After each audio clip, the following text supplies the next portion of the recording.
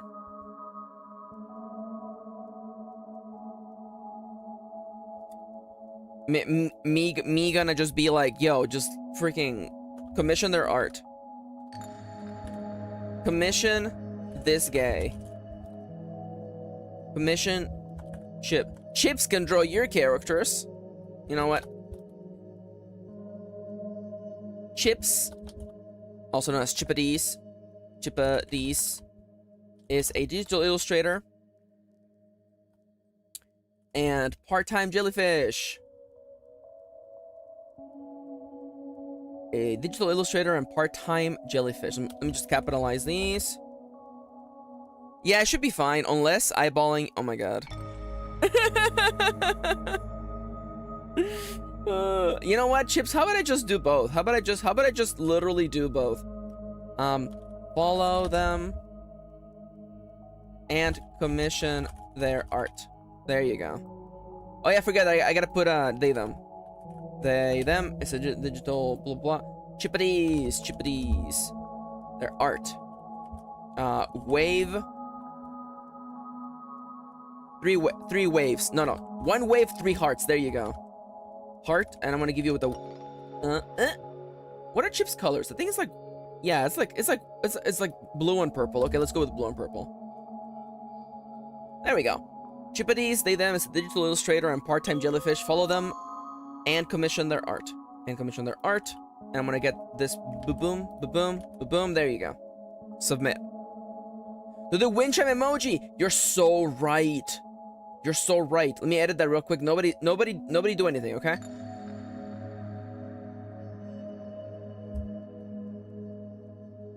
There you go. All right. Let's see if that works.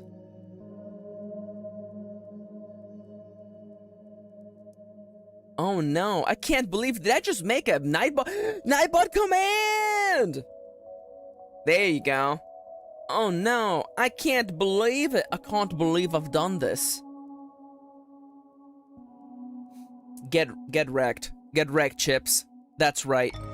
Now everyone will know that they can follow you on the internets. Get wrecked, punk. Chips command pog. Yeah, let's go. Get wrecked, Chips. You think you can get away with this?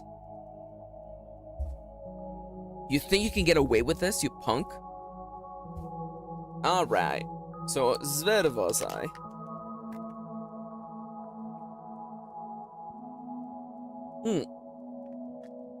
Alright.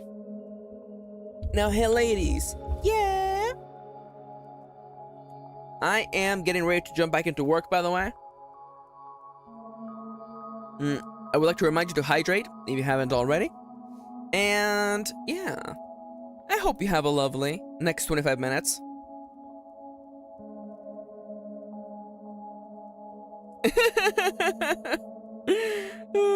Really on my work pomos instead of work break pomos today. Oh my god.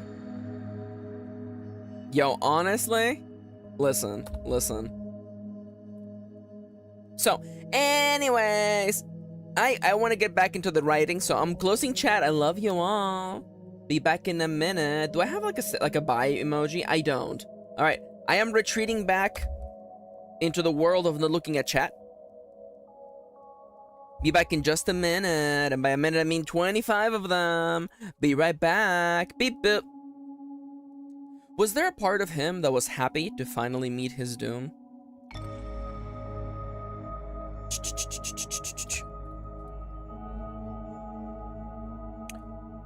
thing a monster like him would deserve.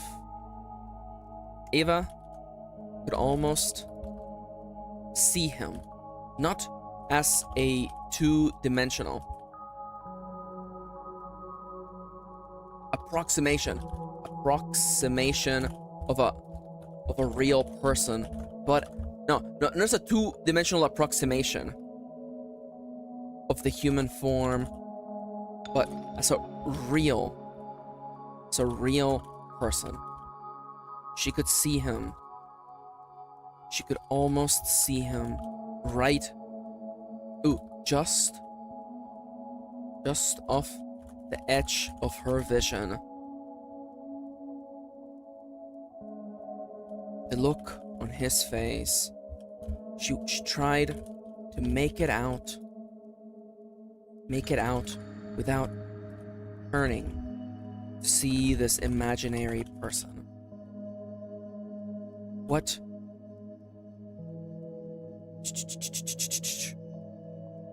This imaginary person, this character of their own making, a monster clad in human skin.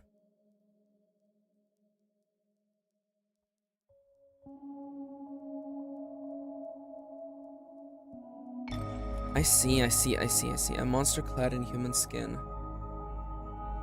And then, stimulation called to her. Stimulation called to Ava.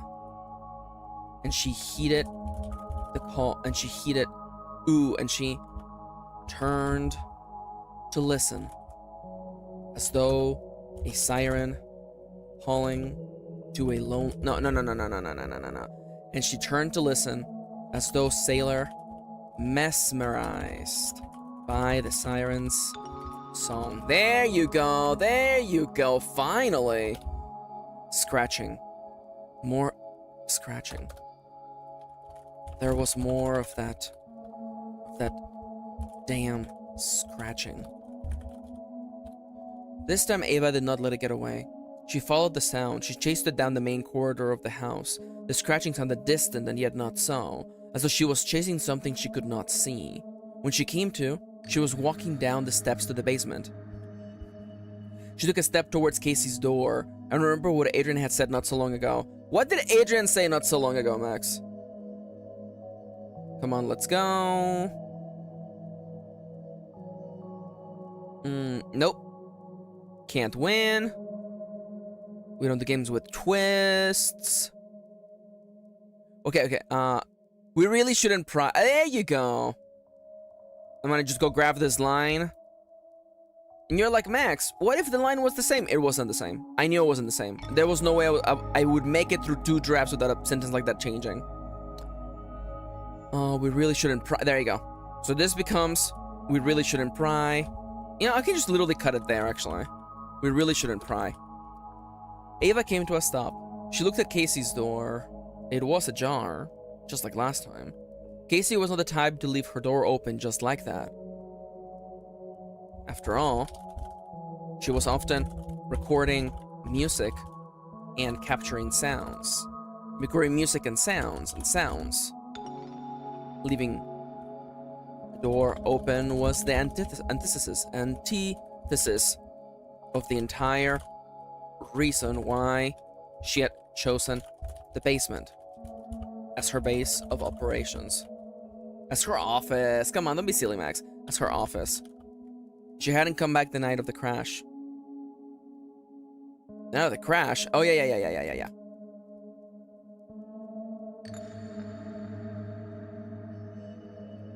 Ava wondered if Casey had... Maybe Casey was not back after all. The night of the crash. The sound.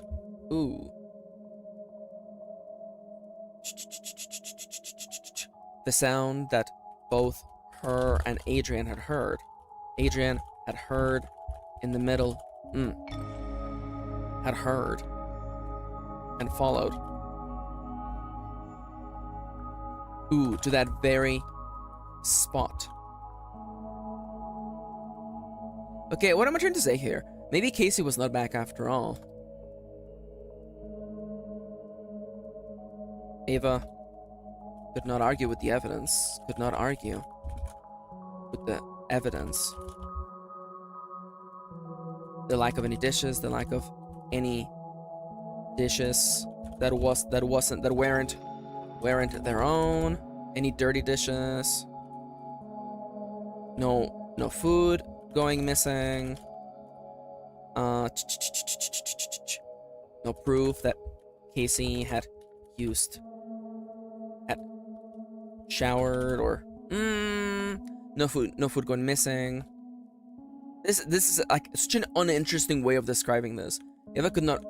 Maybe Casey was not back after all.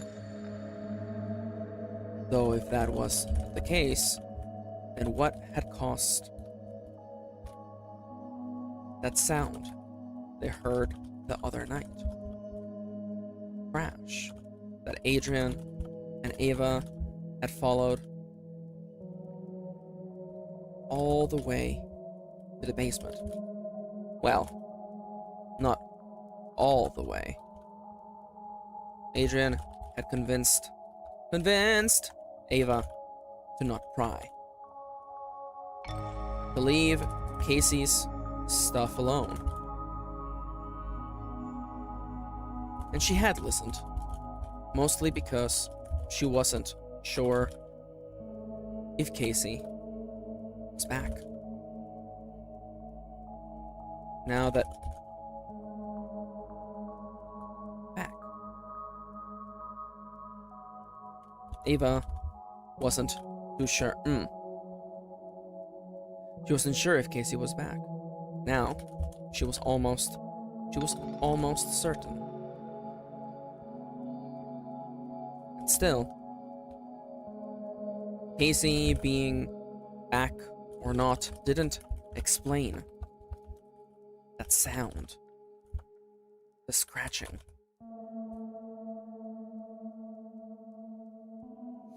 The scratching. You know what? It's probably just the poor cat. It's probably just a poor little cat lost in this huge stupid house. Ava pushed the door open and stepped into Casey's room. Come here, little guy. Sorry this house is so scary. I promise we don't have ghosts, just a bunch of gays. I love that. What a good line. What a good line. Ava was not unfamiliar with Casey's room. They all knew each other pretty well. That being said, Ava had purposefully not looked into the details of Casey's belongings. Ava didn't feel like she needed to know everything about Casey. Sometimes you didn't need the details to love someone, and Ava knew she loved Casey. Okay, this needs to be rephrased. Ava didn't feel like she needed to know everything about Casey. She loved her. Sometimes you didn't need all the details to know you loved someone. Ava loved Casey, just like she loved Adrian. Now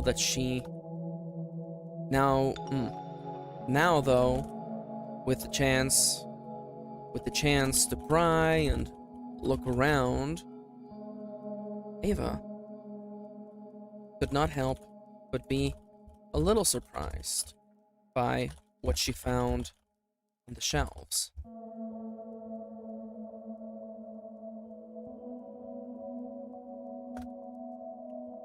She tried not to look. She tried not to stare. Something about it. Ooh, she understood now what Adrian had said before. Being in someone's room without their knowing felt like a violation of some unspoken rule.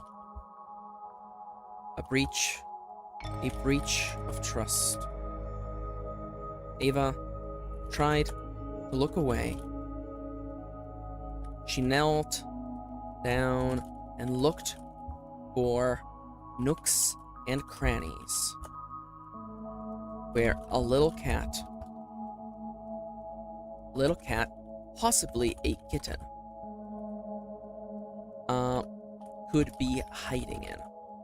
Let me just move this power cable over here, cause my iPad is about to die. There we go. Are you charging now? There, you're charging now. Perfect. Perfect!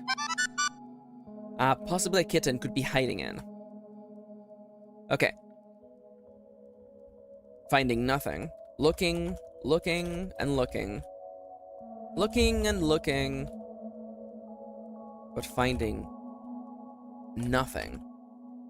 She started looking higher. After all, she knew some cats loved high places. Some of her family cats had been quite the climbers. The bookshelf climbers. Oh, I like that. Climbers. Casey's bookshelves seemed like prime real estate for the kind of cat that loved a crow's nest.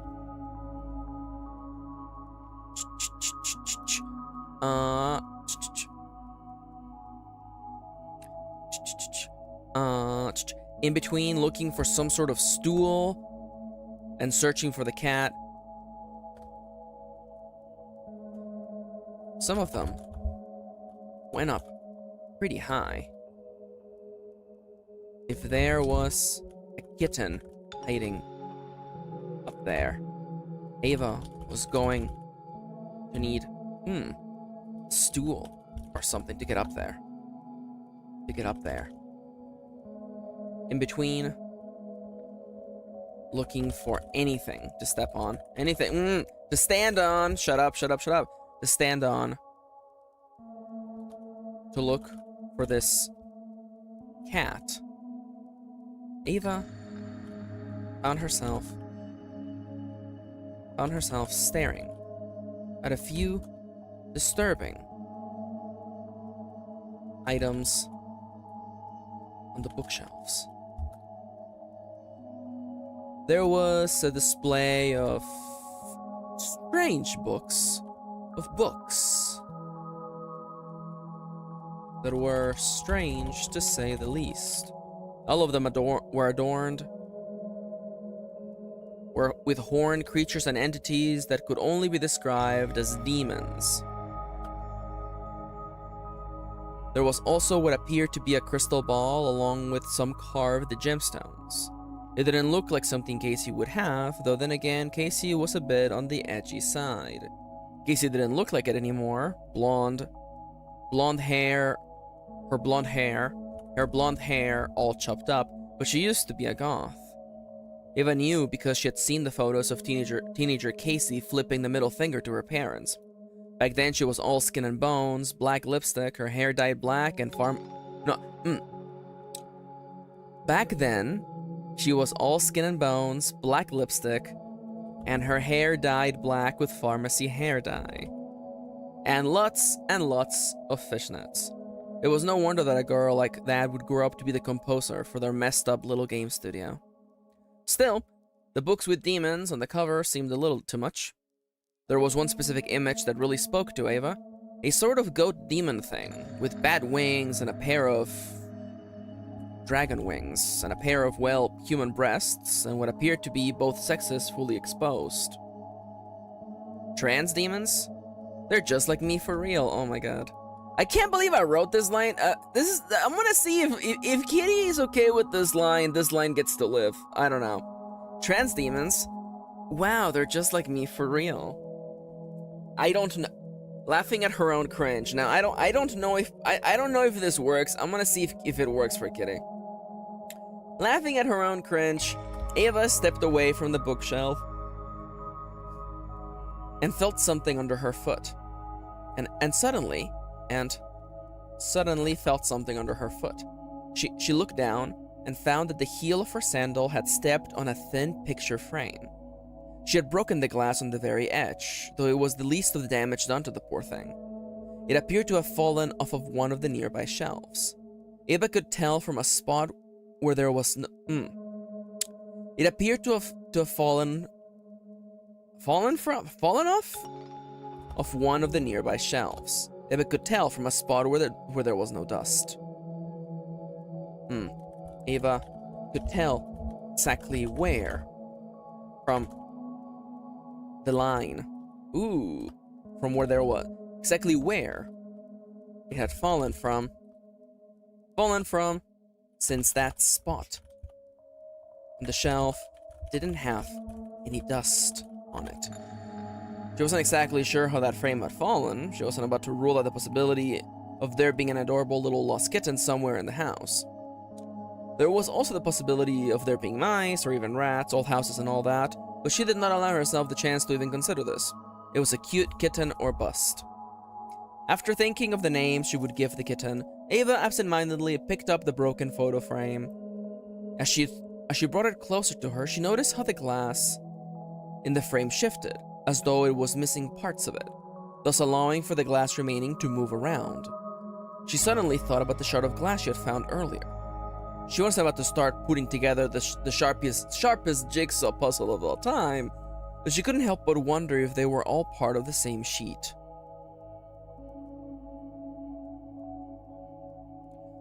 They looked to be about the same width. She held her piece. She held the shard she had found up to the frame, and they looked to be about, and it looked to be, and they up to the she held the shard. Yeah, I can tell this is, yeah. She compared the thickness of the shard she had found, that of the photo frame, and they looked to be about the same. Distracted from the stimulation of damning an adorable kitten, Ava found herself looking at the photo. It was old. It was a photo of them back at the old house, their studio. It was a blast from the past. Casey was a blast from the past. Honestly. It was kind of... Ava thought it was kind of touching that she would have kept this old thing and even gone out of her way to frame it. Casey, you're such a nostalgic little bitch, Ava laughed. The photo was so old that Adrian was presenting femme rather than mask, and Ava didn't look as good as she did now. Casey looked just about the same, just less tattoos and piercings. Ava looked closer at Casey. There was something off about this photo. There was something on Casey. This line needs to get revised. There was something on Casey. Let's go with this for now. I am gonna make a note here, by the way. Can I add comments here? Oh, let's go. Oh, yeah, okay. Well, now I can't see. Review this versus what actually happens later in the book. Suddenly present tense, by the way. I have to fix this. Okay, so welcome to Act 3, Scene 3. The alarm went off. This time it wasn't morning or midday. Their work routine didn't really start and begin at the same time every day. Or in this case, the same time of night. At the same time each morning? Each morning. Or in this case, the same time each night. I'm not happy with this, but honestly, we gotta move on. Adrian and Ava rolled out of bed in different states of disrepair. They've been working a lot again, more than usual. The game was coming along, though they were missing one vital piece. Casey hadn't come home in a bit and they missed her. They also needed her to compose music. This thought of missing Casey for two reasons plucked at the heartstrings of those two. They really missed Casey, but they couldn't escape the fact that work was also calling to them, and they needed Casey to finish the game. Both Adrian and Ava went through their rituals. They dressed, they put on their accessories, they were about to leave the room to get some food in their stomachs. They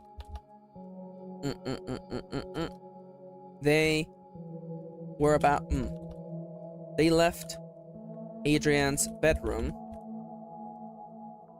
ready to get some food in their empty stomachs and start the work night when something happened. Their ritual was broken, and Ava was the one to point it out.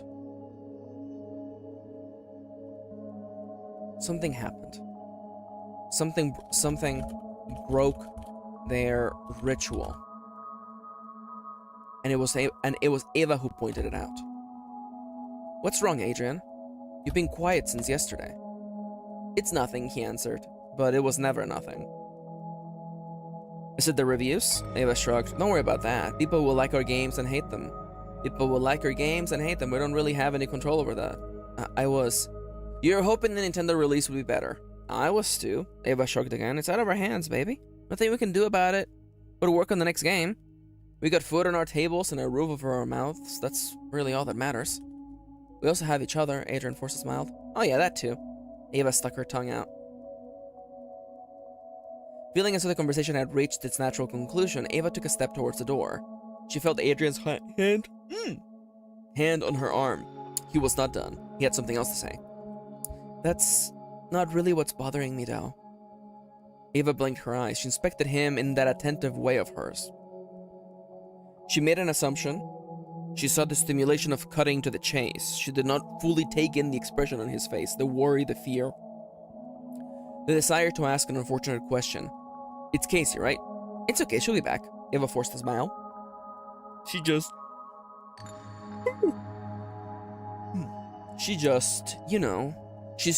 working stuff out. Everyone's allowed to do that. That's not it either. That's not it either. Adrian looked over his shoulder as though expecting to find someone else in the room. When he didn't, he turned to look at Ava, held her face in between both his hands and spoke. "It's about..." Adrian felt dizzy. He blinked his eyes. He looked at his hands. He was no longer holding Ava. He was at his desk. He felt dizzy. He blinked his eyes. He looked at his hands. He was no longer holding Ava. He was at his desk. He was typing. You could see the sentence on the screen coming to a halt as it dawned on him. He blinked his eyes again. He blinked his eyes again. He was at his office. He had a different document on the screen. The outline.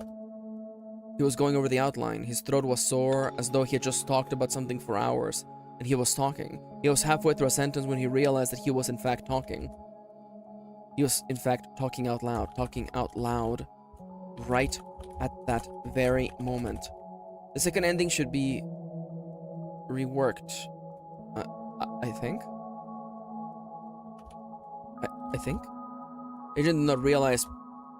Adrian did not recognize his own voice, but it was his. He recognized the sound of his own voice inside his throat. He blinked, he looked ahead. Oh my god. He looked ahead. Ava was in his office. She was sitting on his desk, wrapped in a blanket as she always did. They had been in the middle of a conversation, at least. That's what it looked like. Ava... At least, that's what it looked like. "Ava, did you feel that?" Adrian asked. "You mean, you saw it too?" Ava passed a hand across her forehead, catching beads of sweat. "We were talking back there in the bedroom, but now we're here." Adrian looked around himself. He thought, in the madness of panic, that maybe he had blacked out. Maybe he had hit his head and forgotten what had happened between getting out of bed with Ava and doing what... between getting out of bed with Ava and what appeared to be hours of work. But if that was the case, then why was Ava also afflicted? They couldn't have both hit their heads at the same time and suffered in the exact same way. Same way. That was simply absurd. Have you... Adrian's words skim out slowly, as though a child explaining a dream to a parent. Have you been losing track of time lately? Have you been losing track of time lately? Okay, I know the timer went off. I'm getting up. I am back. Beep boop. So EP. I'm sorry that I'm so EP. Hydrate, you bastard! Hydrate! Oh my god. Yo, Kendra recognized the Baphomet. Let's go, yeah. Yeah, it is supposed to be Baphomet, by the way. Thank you for the reminder, Dallas. I'm gonna hydrate, and everyone else on the stream should hydrate as well. Let me really quickly. I don't know why I'm so EP. I legitimately don't know why I'm so EP.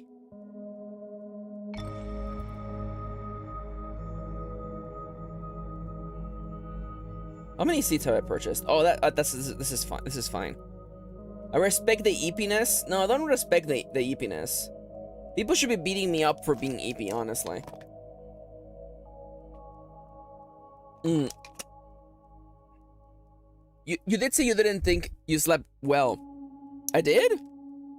Oh, I guess yeah. Now that I think about it, I guess I didn't sleep well. I mean, I guess I mustn't have slept well, seeing as how I'm yawning nonstop. Nonetheless. Oh my god. Kendra says, shakes Maxi's hand. I'm having a sleepwalking relapse lately, I feel that. Oh, I'm so sorry to hear that, friend. Anyways, I'm up on my feet, and I am stretching. I'm reaching to the ceiling. I am putting my arms...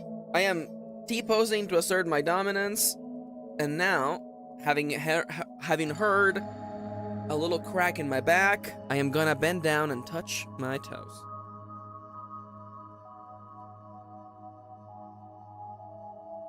There we go. Oh, I completely get you, Dallas. Dallas says 300 words this block, but mostly dialogue, which I tend to write slow. I absolutely agree. Dialogue, I write dialogue very slowly.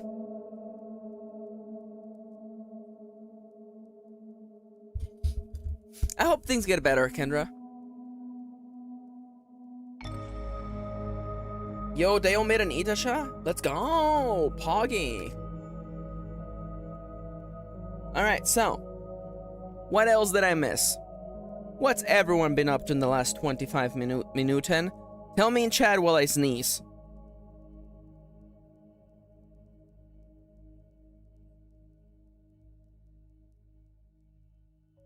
There we go.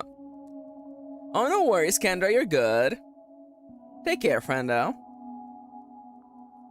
But yeah, things are pretty good over here.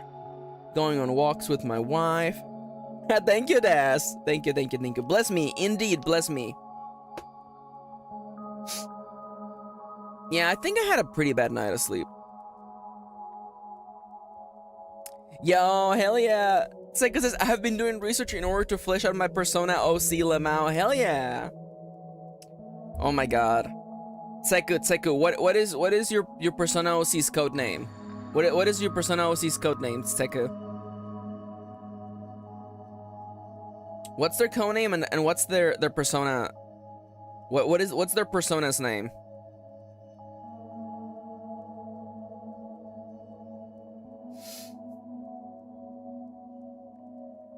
Dove?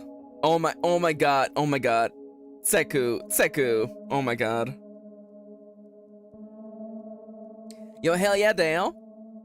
Dove as a counterpart to Akechi. Oh my god, Seku. Oh my god.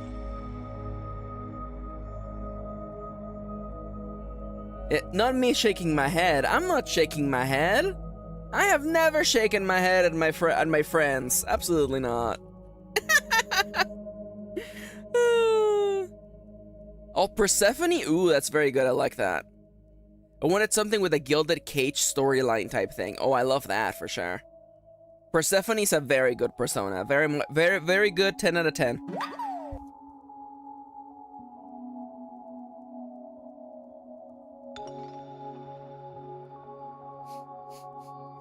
Oh, Lord. Okay, so. No worries, you're good, Seku. So here's what I'm thinking. Oh, yeah, okay, so definitely 3-2 is actually a pretty long chapter. Because it took me like a whole cycle to get through it. But yeah, we're literally almost done with the first episode.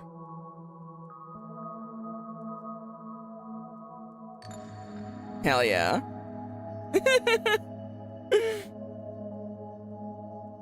Okay, so we have a little bit of dialogue, and then we go to the kicker, and then we begin the next episode. Hell yeah! And on the next episode, I think the next episode is literally like, yeah, I think does Casey even come back on the next episode? Does it open with Casey? It does open with Casey. Okay. It opens with Casey. Okay. Fiend is a great name, by the way. Oh no, I hate that, Melty. Can you not turn off like people's like? Can you not turn off other users? I guess if you want to engage with some but not others, I guess.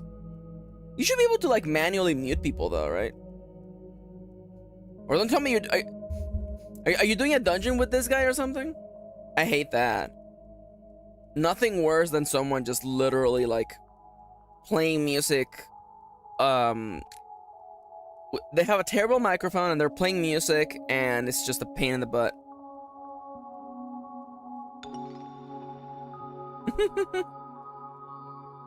Ah, I see. The sound of terrible rap echoing in the distance. Yo, hell yeah, Wolfie. Alright, y'all. It is time for us to return to the world of survival horror. So I am... Hell yeah, Melty. Crisis averted. Seiko says, I like terrible rap. Oh my god. Yo, top tier personas. Top tier personers. BRB. Honestly, listen.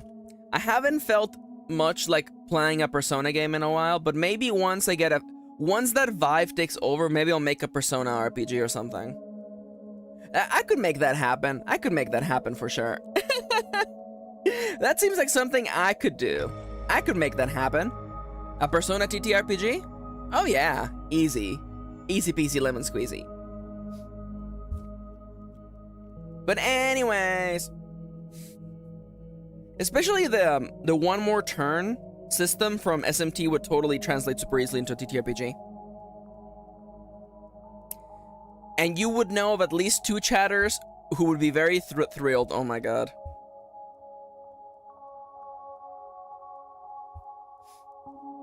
Yo, SMT3 Nocturne lore?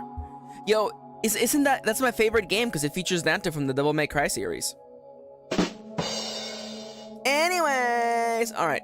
Y'all, we can get back to brainstorming another RPG. When I get back from this cycle, I am closing chat. Sit tight. See you all in a little bit. The next cycle begins at the count of 3, 2, 1. Boop. Have you? Adrian's words came out slowly, as though a child explaining a dream to a parent. Have you been, you know, I don't know how to say this, but I guess losing track of time lately? Have you been losing track of time? Have you been losing track of time lately? There came a flash of light, as though someone turning the lights on in a dark room. Adrian rubbed at his eyes. When he blinked away the tiredness, he realized he was not in that office or in his room. Adrian, there came a flash of light, as though someone turning the lights on in a dark room. Adrian closed his eyes. He rubbed at them.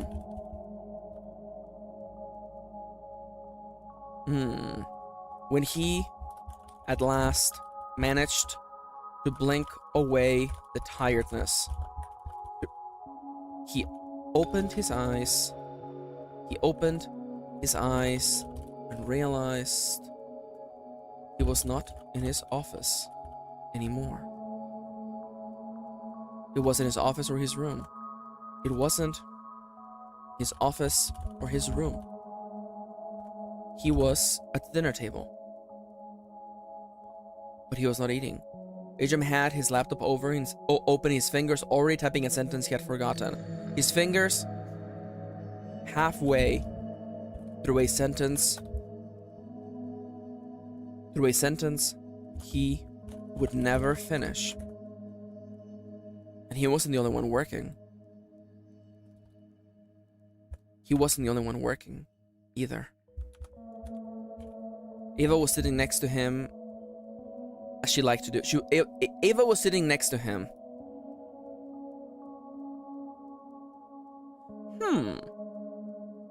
Ava was sitting next to him, as she liked to do. She had her foot on top of his, much like a cat likes to feel the contact of its owner. Ava was drawing on her tablet, sketching something with a lot of red and brown on it. Both of them came to a stop. Both of them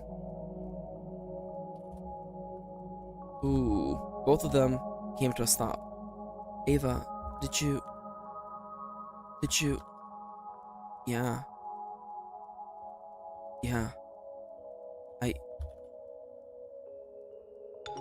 I have no... I don't know what just happened.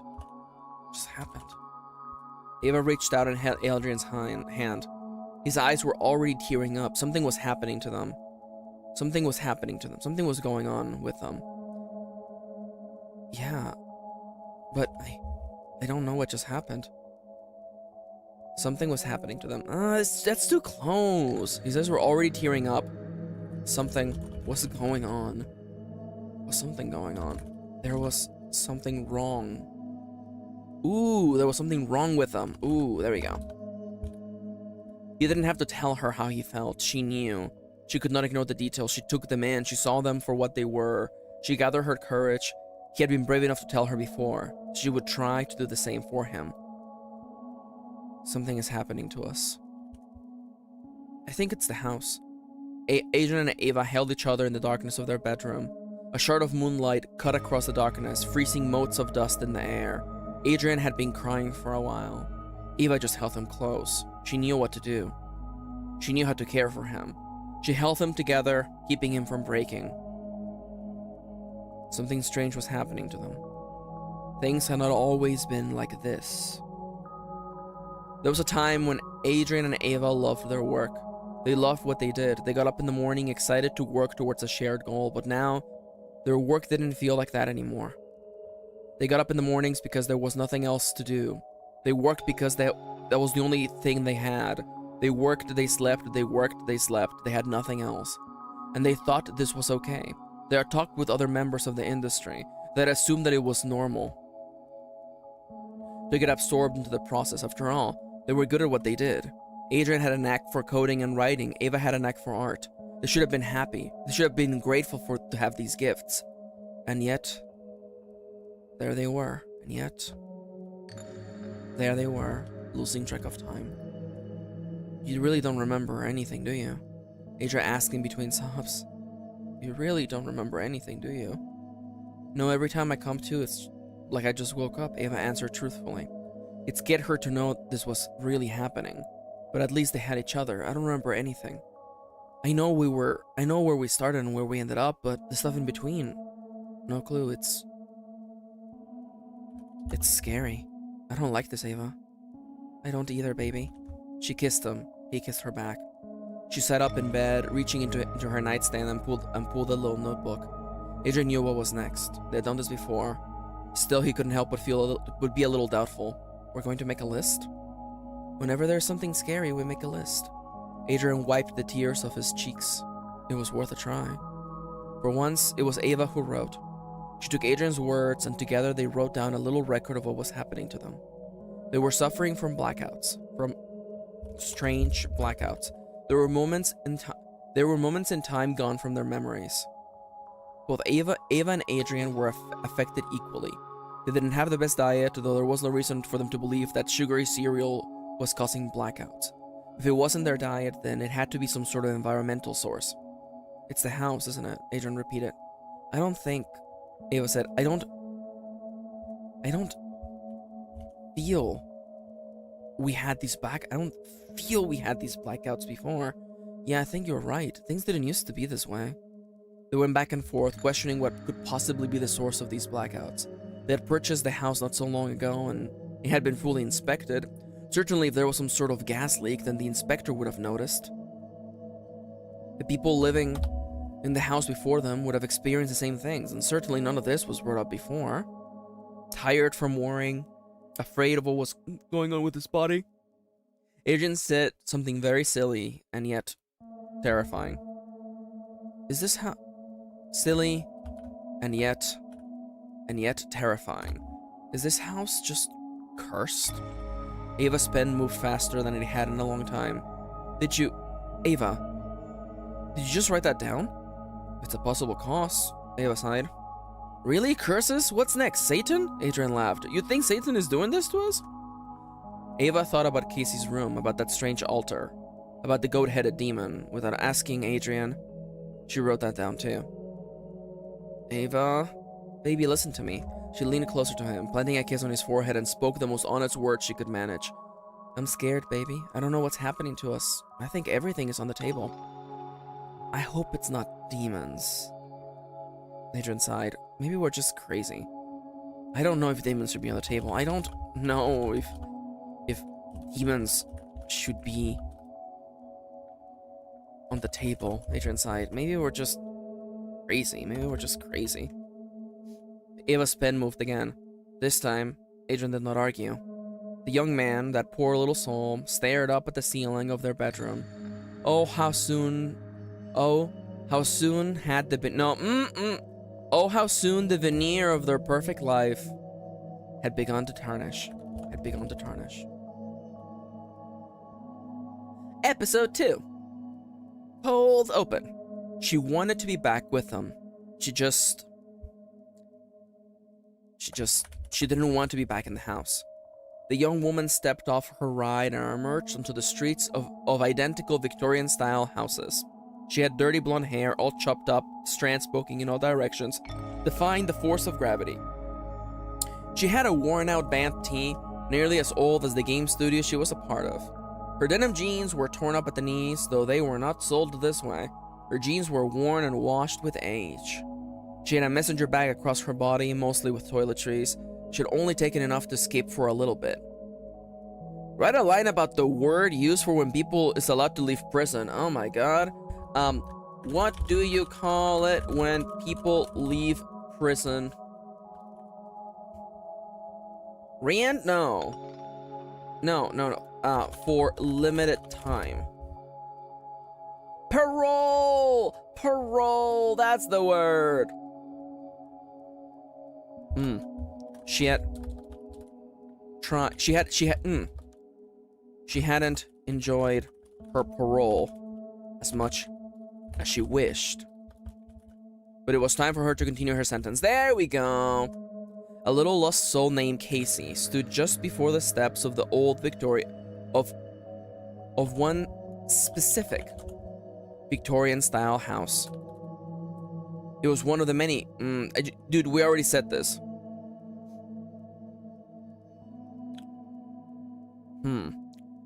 Steps of one specific Victorian-style house.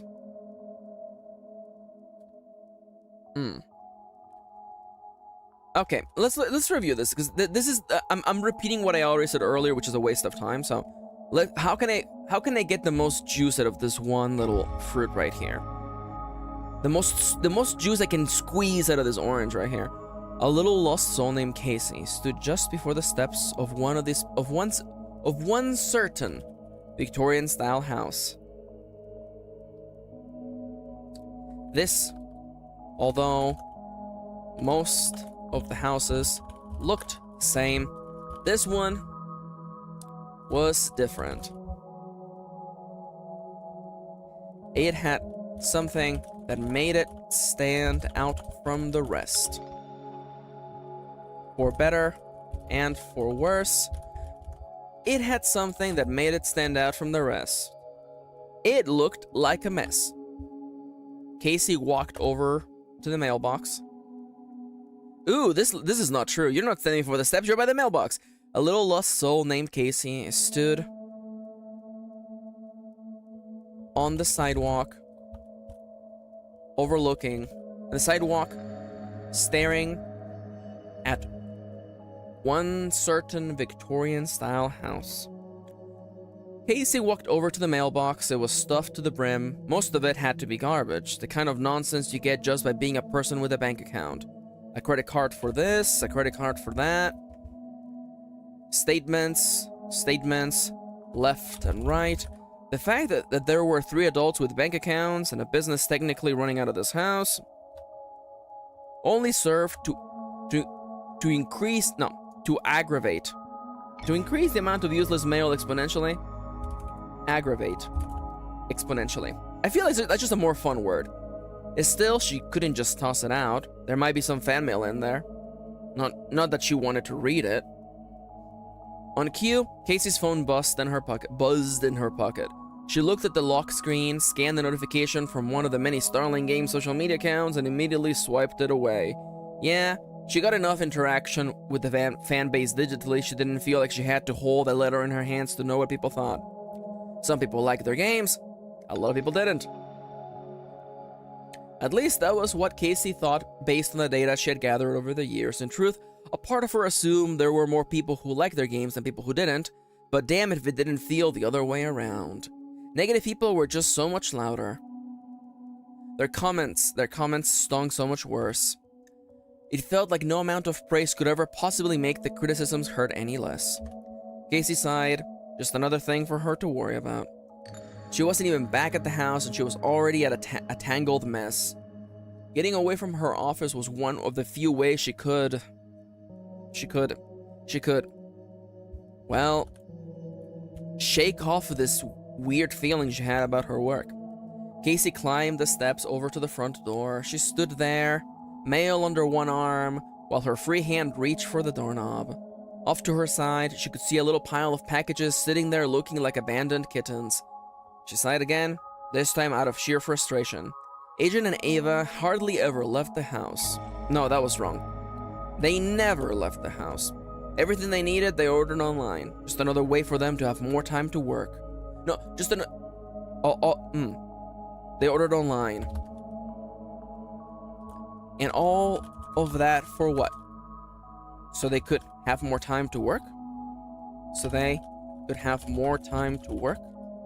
Work. And then what?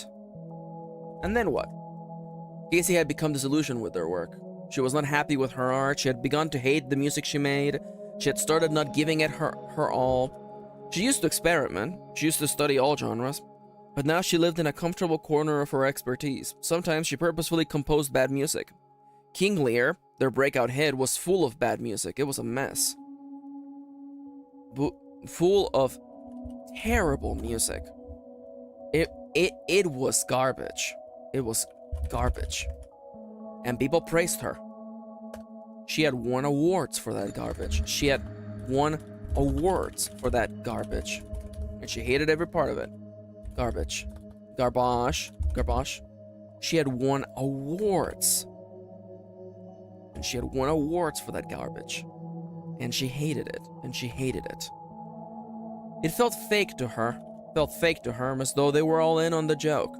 Casey would never have said so out loud, but she was afraid that one day the illusion would be broken. One day the Emperor would realize that he was just naked on the streets, and they, Starling Games, would be pelted with rocks for their insolence. What a good line, by the way, what a good line. Casey turned the knob and stepped into the house. What other choice did she have? The house was still a mess. The house was The house was a mess inside and out.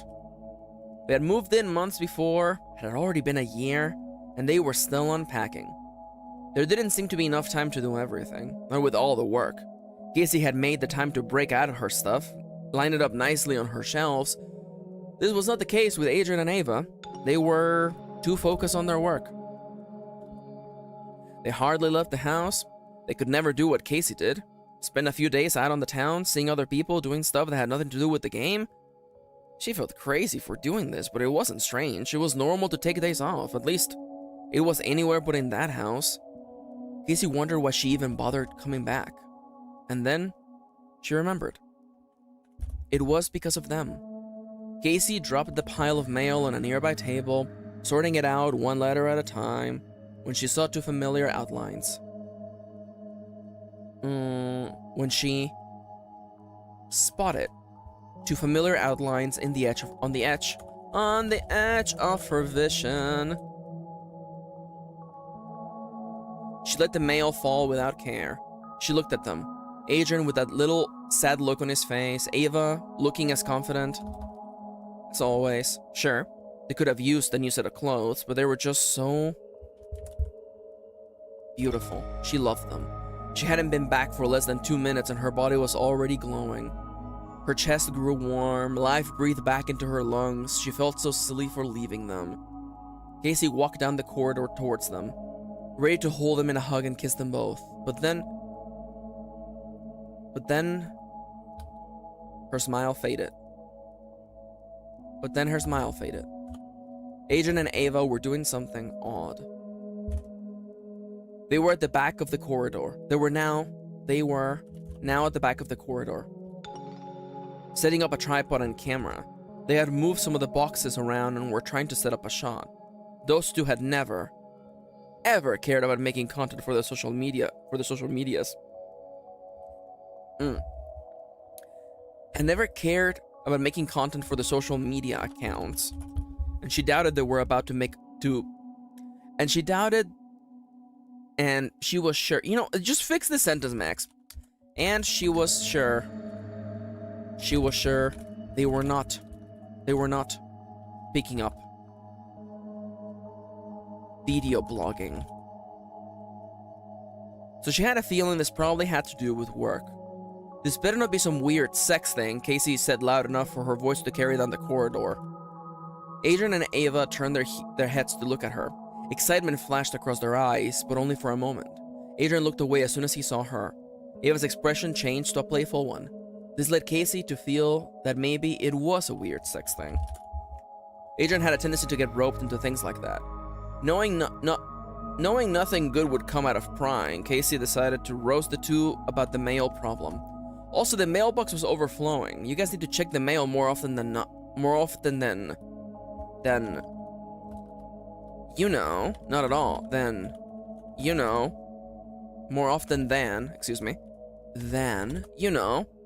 not at all. Wasn't Nana supposed to get the mail? Ava asked Adrian. I thought so, Adrian replied. Casey said, throwing her voice across the house, we can't be relying on that girl for everything. Ava, the only one making eye contact with Casey, looked away, most likely to roll her eyes, and then decided to promptly change the subject. How did the one-night stand go? Isn't that one-night stand supposed to be hyphenated? One-night stand. It is supposed to be one-night stand. Okay, there we go. One-night hyphenated stand. It went, Casey snapped back. She left the mail on the table and the two little fools to play with their cameras. To play with their toys. Although she knew they would likely never check the mail on their own, she was glad to be back. She wasn't ready to run up and hug them and kiss them, but she would in time. First, she had to get some work done. First, she had to earn her keep. Act 1, Scene 1. Casey set her headphones down on her desk.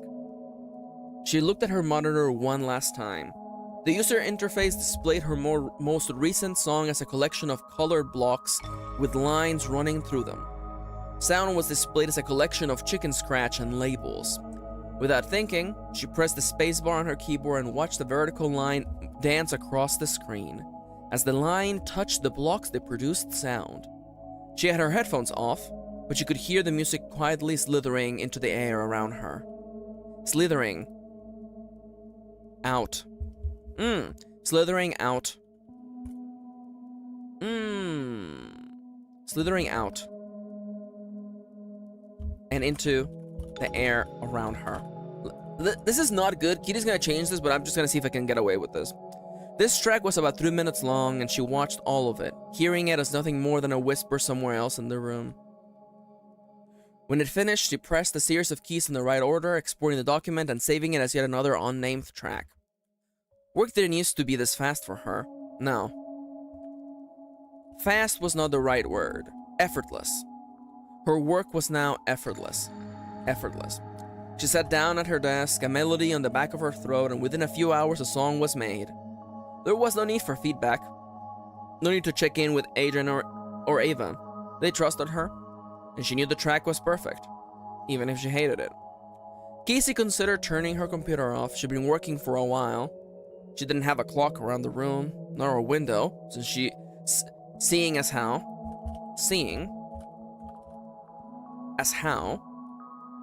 she was in the basement, but she could tell that time had passed.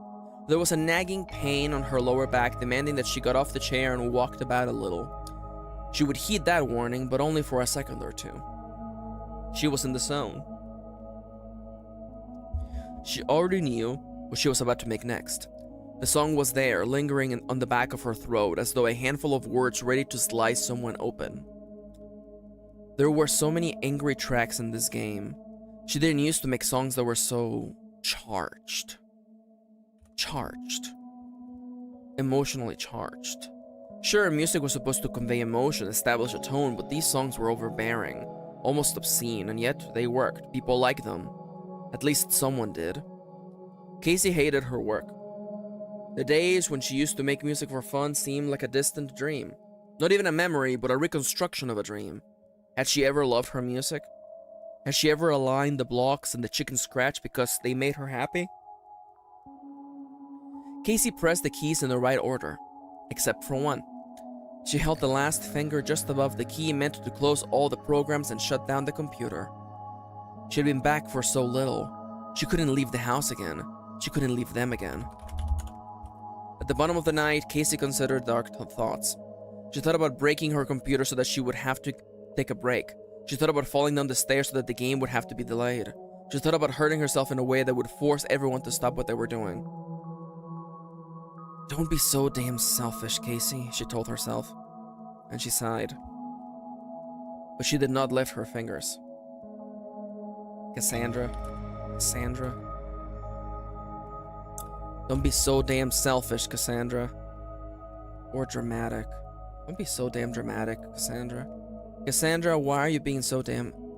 Cassandra, why are you being so damn dramatic? Dramatic. She asked herself. And she sighed. But she did not lift her fingers. She thought about closing all the programs and taking a long nap. Sure, there was a song at the back of her throat that wanted out.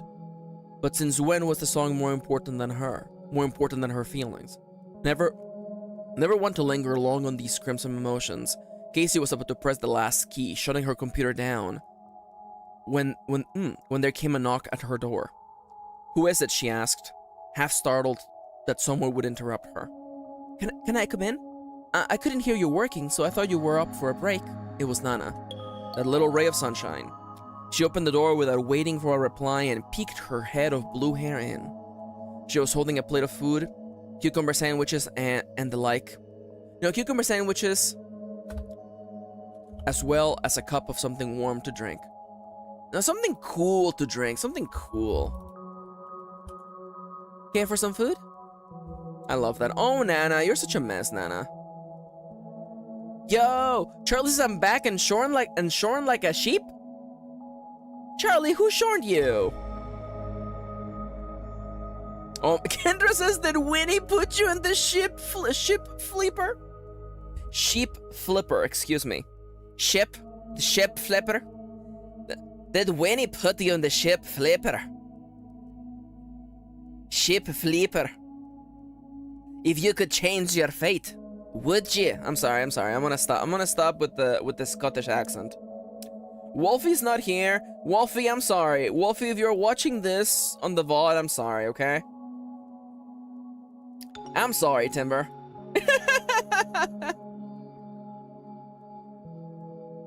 Yo, hell yeah! Charlie's gonna re-dye their hair bright red. Let's go. Hell yeah, Dallas, good job. Yo, I'm super vibing to you doing some writing too. Yo, hi Raquel. Welcome back. Welcome. Welcome. Hell yeah, hello friends. I'm on break. I'm gonna get up and stretch. I'm here.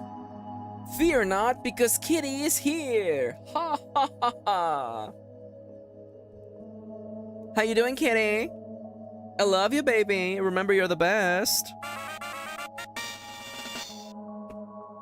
Alright, I'm on my feet.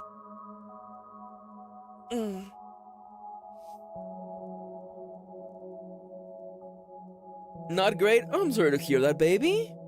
I'm sorry to hear that, baby. I hope things get better. Try to take it easy, okay?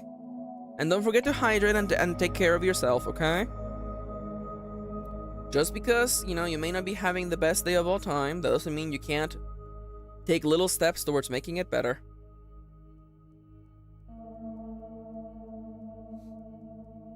Sometimes you make posts for yourself. Honestly, yes. What if you were a fairy and I was a horse and you gave me new shoes and trimmed my hooves and with love and affection?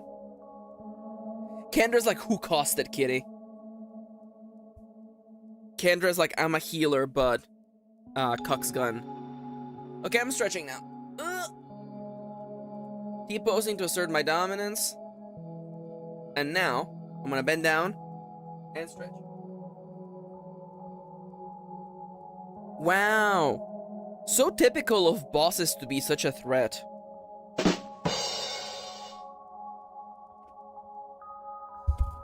Kendra says, I have 2 hands for fighting. I thought one of those hands was for holding cream soda. Last time I checked, Kendra has 2 hands. One of them is for drinking cream soda. And the other one is for... probably like feeding Bolita. Today that hand is holding a tiny Diet Coke.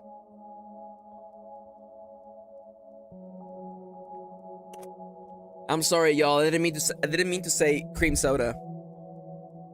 Everyone in chat is like, no, cream soda. Okay, so who here in chat is a fan of cream soda, by the way? I have to say, check group chat. Oh my god. What's going on in group chat? Oh, that is a tiny can of Diet Coke. Let me just...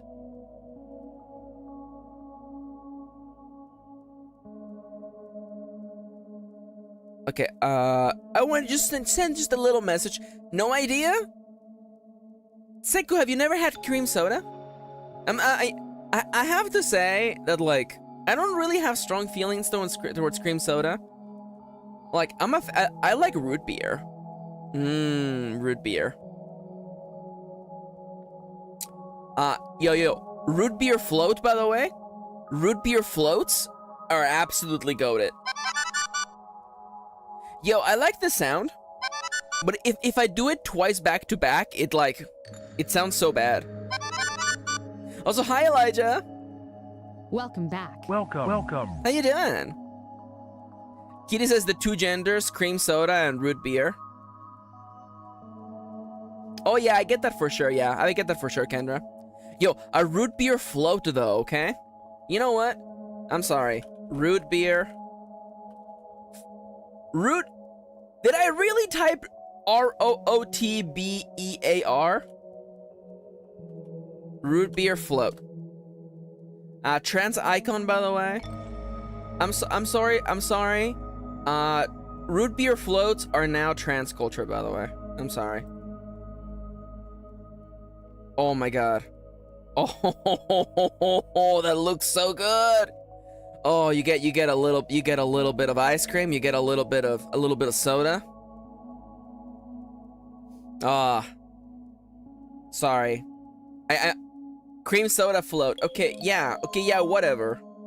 Whatever. Oh, just a nice little. Now I did the bear typo. God damn it, I love that. Okay, so Seku says, I find the idea of ice cream and soda a little upsetting. That's what I thought as well. But then I tried it, and it's actually kind of goated. It's actually pretty goated. The thing is, you have to open your mind and realize that all the rules are made up, okay? There is no reason why you can't have soda and ice cream together.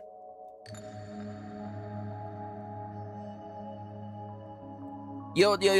Seku, if you ever do try it, please, report.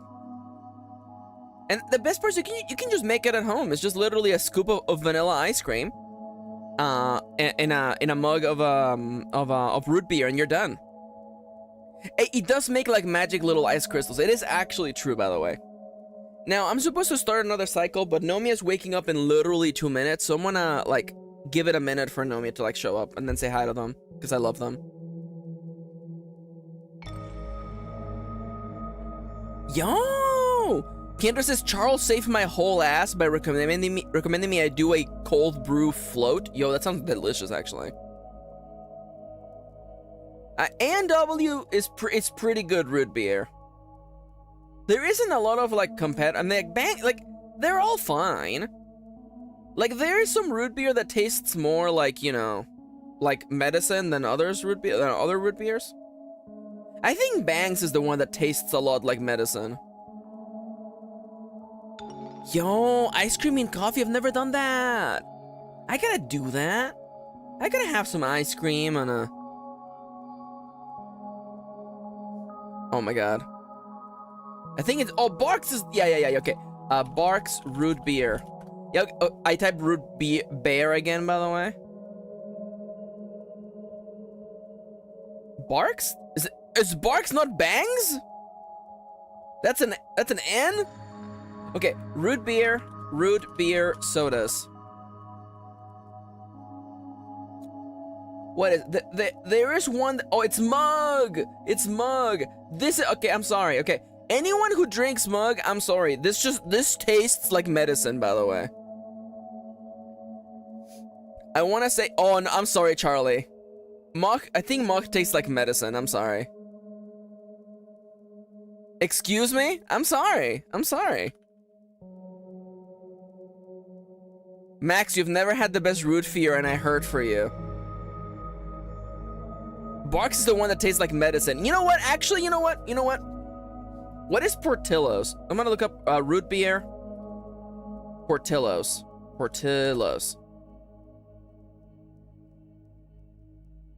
What?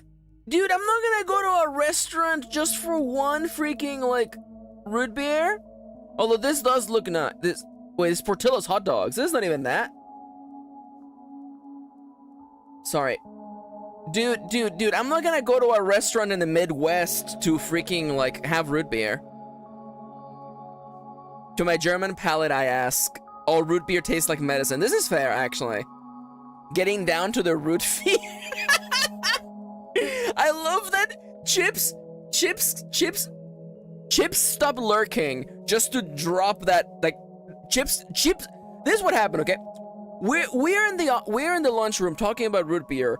Chips leans over the doorway, the open doorway, says their joke, drops the mic, and walks away. Come pick me up from the airport and we get Portillo. Okay. Because a part of me is almost like, let me check. Okay, because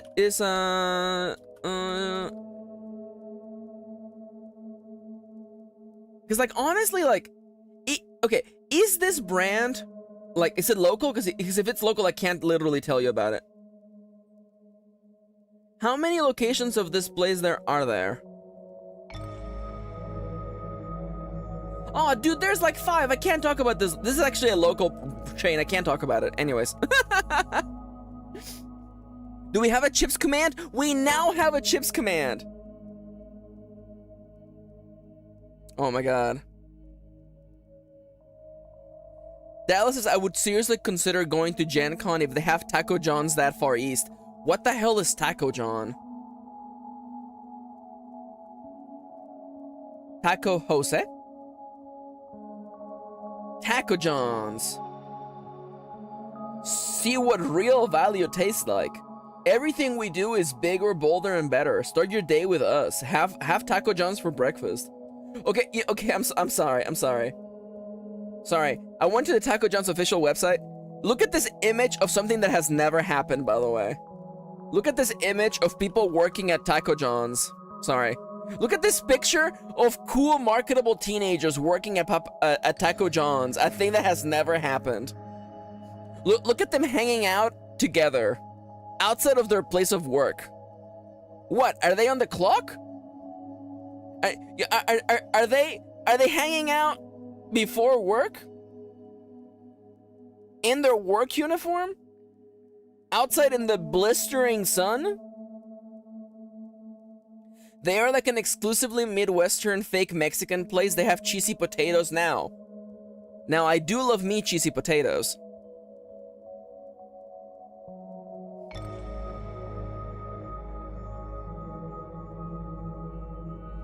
Oh my god, Kendra. Me and the boys, honestly? Yo. Okay, to tag yourself, I'm this one. I'm pretending that I actually care about what's being talked about. Is it AI? This is not AI made. This is not AI generated. Dale says Illinois food is the best when it comes to local US food. Dale, who only eats it in Illinois, is like, this is giving me Illinois vibes. I am far left. Okay, yeah, but what about the photo? Got him! Bazinga! Ooh, that's a good joke. Come on. Wait, oh, yeah. Chip says, I'm the guy on the right. I'm explaining OnStars to you again. Okay, so I always do this thing, by the way, when, like, if somebody's talking about something I don't care about, I engage, and then, like, I get interested, I get involved, because then I start asking questions, and I get involved, you know? So that's why this is me. I'm number 2. What if we wore black block and went to Papa John's, Taco John's with the boys? Kendra, are you flirting? Kendra. Oh my god, Kendra.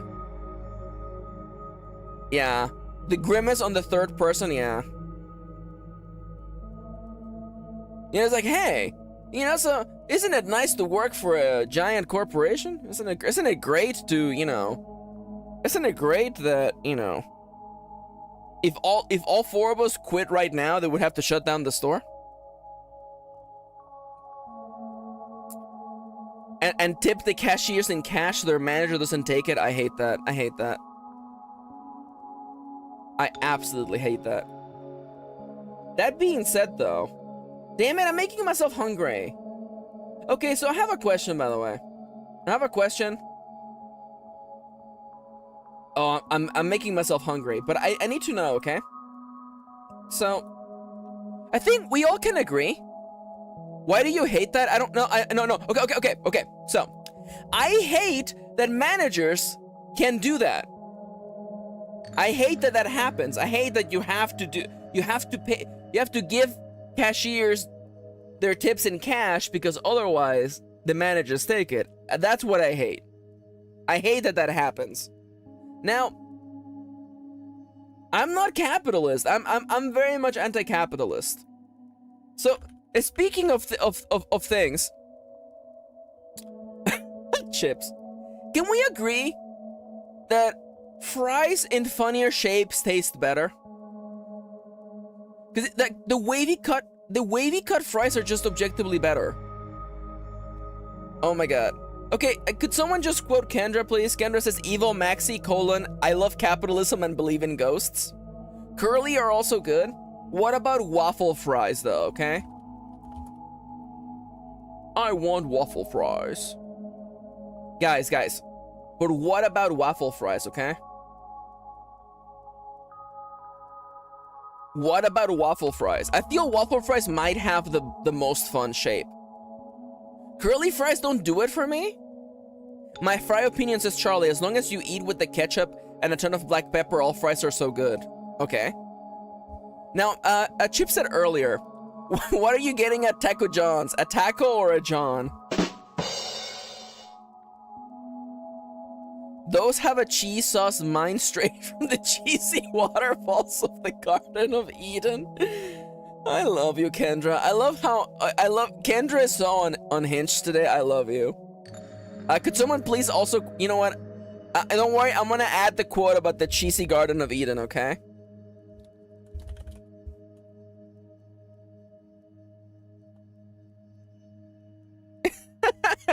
just no context. My partner just was, excuse me? Raquel says my partner was just offended that they're called waffle fries in English. Yo, that's fair. There's many reasons to be mad at the English language. Also, hi Raquel says a partner, hello. Welcome. Yo, Raquel's partner, don't forget to also like the stream, by the way. Don't forget to like, comment, and subscribe. Oh no, oh no. The German word is what? Oh no. Welcome back to Max Pronounces German Wrong. Kartoffeln? How do you pronounce the Mr. Papadopoulos, how do you pronounce this word? Pronunciation. How do you pronounce this? I want to do this. I want to do a German stream. Pretty accurate except for the ending. Pronouncenames.com. Gitter. Wait, this is just Gitter. Wait, how about get in English? In English. They're called grilled potatoes. Kartoffeln? Gitterkartoffeln. Excuse me? Gitterkartoffeln? Gitterkartoffeln? Gitterkartoffeln. Kartoffeln. Gitterkartoffeln? Gitterkartoffeln. Gitterkartoffeln? Gitterkartoffeln. Gitterkartoffeln. Yo, German is fun to pronounce.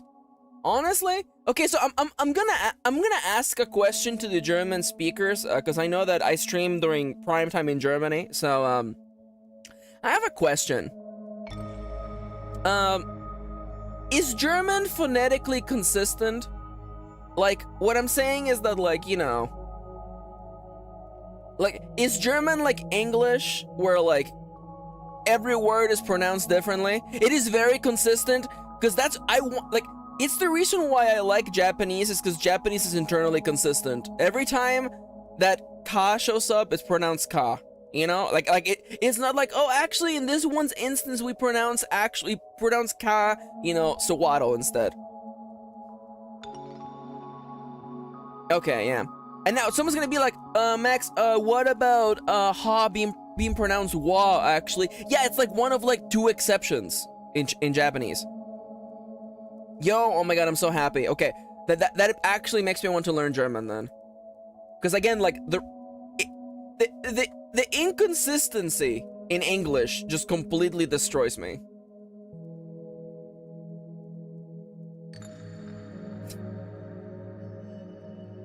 Karuma. Kadu. Life is too short to learn. Life is too short to lerman. Life is too short to lerman.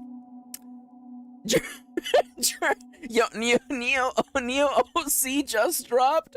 Lerman.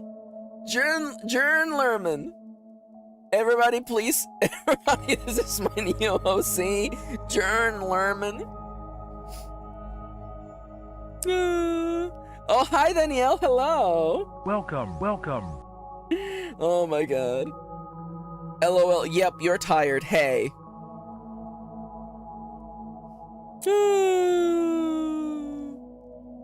Jern Lerman. I have dyslexia, by the way. Sometimes I get like self-conscious and I'm like, do I really have dyslexia? And then my brain is like, what if word wrong order for fun though? What is Jern Lerman's relationship to Swarf? Oh my god. I like that Swarf doesn't have a last name. Life is too short to Jern Lerman. Wow, we're really going through the quotes today, huh? Jern Lerman is a tractor driver with 17 kids and 3 failed mayoral races under his belt. He voted for Bush, never voted after that except for Eurovision, which he watches religiously. Okay, you saved it. For a hot second, I was concerned that Jern Lerman was gonna be, you know. Dale. I'm so happy we have Dale in the chat. The idea of there is a Lamborghini tractor? They made a Lamborghini tractor? Lamborghini tractors are known for their bold style, their performance, design, and exclusive appeal that sets them apart. Thank you, LamborghiniTractors.com. Jern Lerman voted for Bush because his name sounded agricultural. This proves to be a mistake. Now I need art of Maxi saying Jern Lerman. Oh, really? Lamborghini started out as a tractor company? I didn't know that. Sorry, sometimes I lean, yeah. When I do this, I'm leaning way too far away from the camera. Let me actually move the camera to the side. There you go. Now when I do this, you can still see me. There we go. LOL, y'all are giving me serotonin, thank you. Aw, poor kitty. Alright, I've already done 3 cycles today. You know what I haven't done in a while? There's something I haven't done in a while, and I realized that we should actually probably do it. Oh, I love that. The reason Lamborghini got into making cars, says Dale, was because of a dispute with Enzo Ferrari. Yo, that name sounds familiar. I wonder where I've heard that before. Anyway, so I realized there's something we haven't done in a while. So you know what? Why don't we just take a second real quick? Why don't we take a second to, very briefly...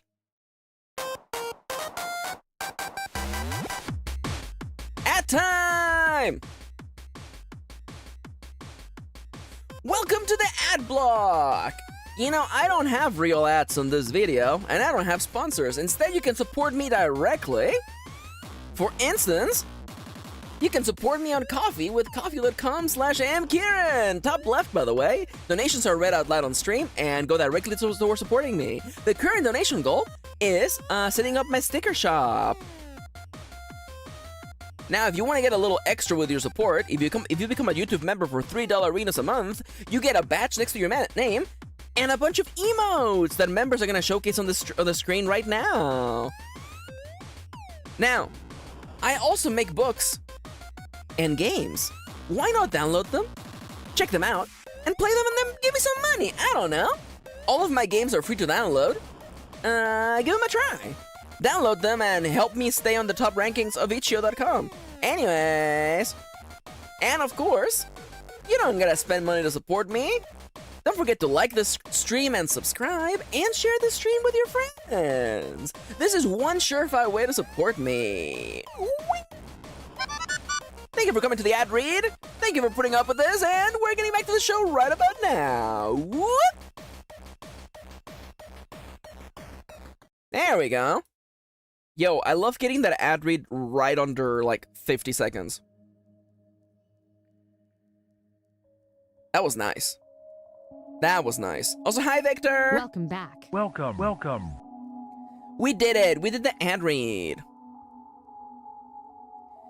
Would you like some hype music to cheer you up, Kitty? So, you know what we could do? You know what we could do? End of Pass 1, Day 2. So here's the dealio. What if, for the last 40 minutes of the show, instead of doing editing, You want to do the quiz? Oh, but I don't know if, I mean, we could do the quiz. Totally transcendent, hardcore, hell yeah. The stream is brought to you by Taco John's. It's not. It is not. Though I will take a sponsorship. Let's go. Taco John's. It's like Taco Bell, but probably not. The Midwest wants you to know that, hey, we got Mexican. We got Mexican here too. This stream was brought to you by Langorbini, Lagambi Tractors. Langorbini. I don't do this on purpose. I think I'm tired. Langorbini. And Orlandor. I don't do this on purpose. I want you all to know that I'm not doing this on purpose. We have Mexico at home. Excuse me? Sleep stream? Oh my god. Now, okay, let me find some like nice upbeat music for my wife. What would be a nice playlist to play? What's a nice playlist to play? What about Cart City Nights?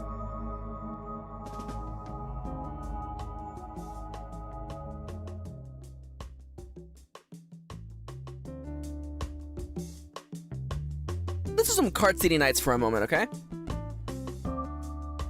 This is not super upbeat. Yeah, what about, wait, there's a new Lo-Fi album. Oh, this is kind of vibing. I'm kind of vibing to this. Ooh. Ew. Ew. Langorbini. Okay, listen now, okay? I guess I must be tired. Anyways, okay, so tomorrow on the stream, Langorbini? Langor Serblini? Langor Serblini? So as I mentioned, tomorrow on the stream I'm going to be playtesting my Monster Hunting role-playing game. Langorbini and Jern Lerman. So since we have Jern Lerman, Lamborghini, oh my god. Lamborghini,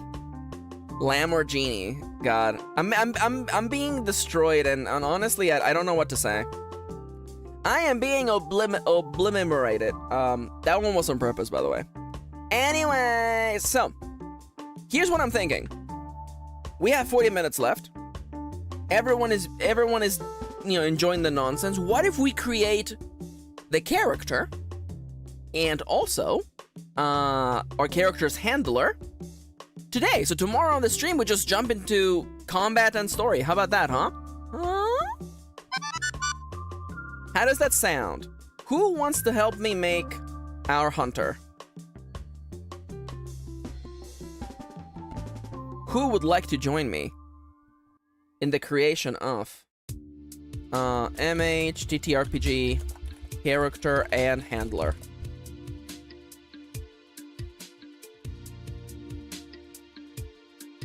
Handler idea, Jern Lerman.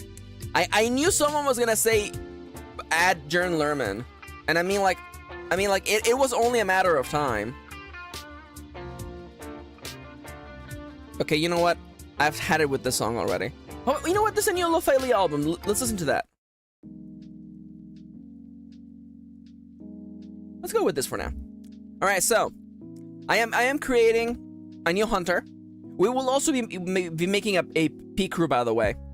So for the game, in order to play this game, you need yourself a hunter and you need a handler. Your handler is basically a monster hunter handler. The handler is basically the person who follows you on missions and keeps an eye on you. And the reason you have a handler is because the rules for hunting in this world is that if at any point it looks like the hunter is about to get completely destroyed, the handler pulls you out. Because even though you're a badass hunter, you're still a human being.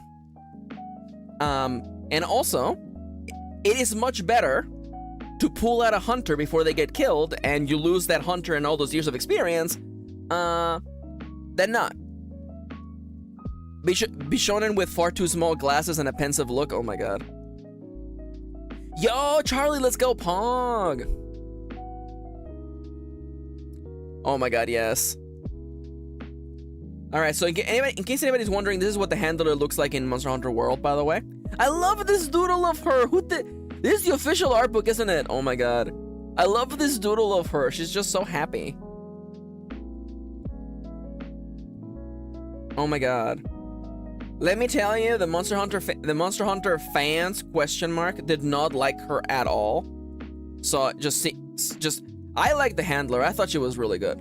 So, Max, have you figured out character creation? No, we're gonna make it literally live on stream. So, I definitely think our character should be femme for sure. We're looking at a character who's femme. They might be they them. You never know. They might be they them femme. I don't know. They them femme. They them femme. I think. I'm gonna need a name for our hunter, by the way, so people start throwing ideas. So, I'm envisioning them. I don't know if we want to follow the character concept we came up with yesterday of like a little bit of like a droopy-eyed hunter. I'm thinking like a little bit of a shit, a little bit of a gremlin, maybe. Because listen, Ydra, not Hydra, unfortunately. Hydra is unfortunately a word that is also cursed. Oh no! Poor Charlie. Charlie says I set up Tupperware on the hot stove. I'm an idiot. Oh no! Rip. Oh no. Victor says being a handler must be hard. I've had acquaintances who tried pulling out at the last moment and it didn't end up well. Victor. How dare you, Victor? Victor, how dare you? Victor, this is a family show, Victor. This is not a family show. I mean, you can watch this with your family, but, you know, listen, I'm warning you.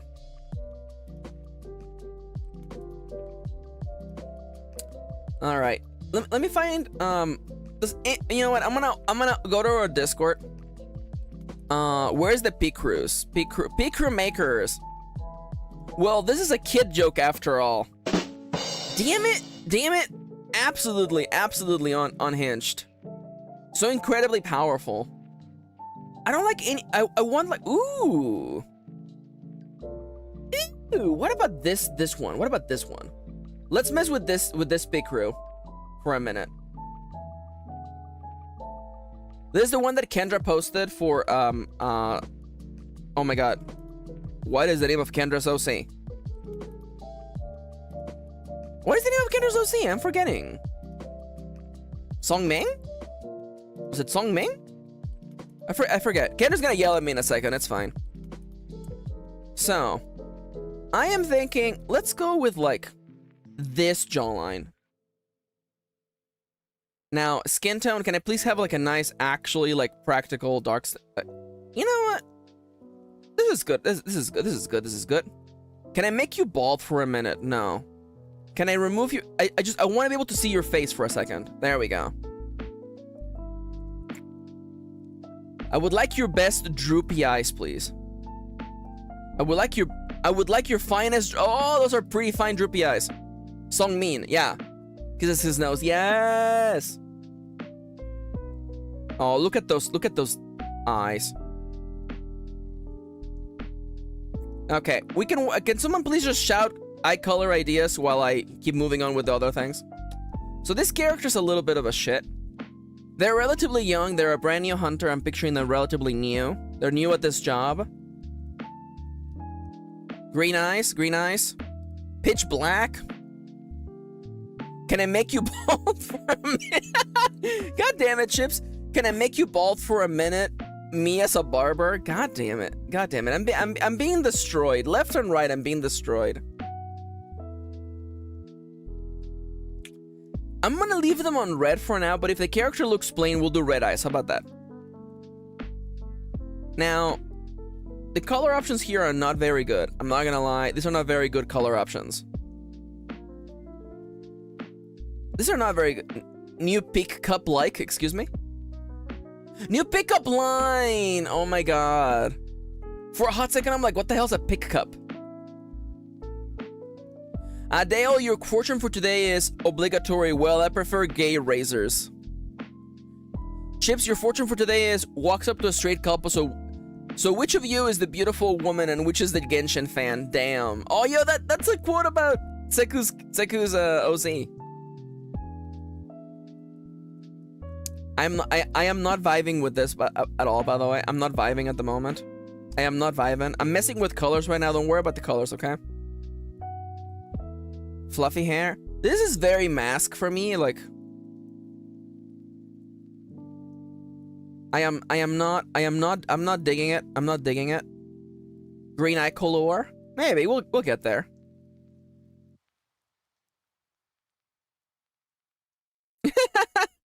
We are not getting back into Genshin. Who's the best Genshin girl? Okay, we're not doing that today. Good night, friends. Oh, hello / good night, Siska. Hi. Welcome back. Welcome. You're beautiful.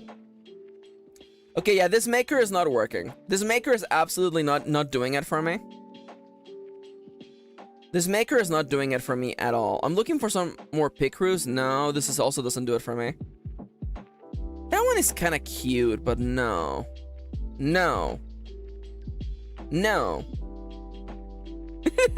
Good night, Siska. Love you. So long, Bowser. Bye-bye. I didn't know Siska was in. But when isn't Siska in? Kitty says, will my coworkers ever return from lunch? Who knows?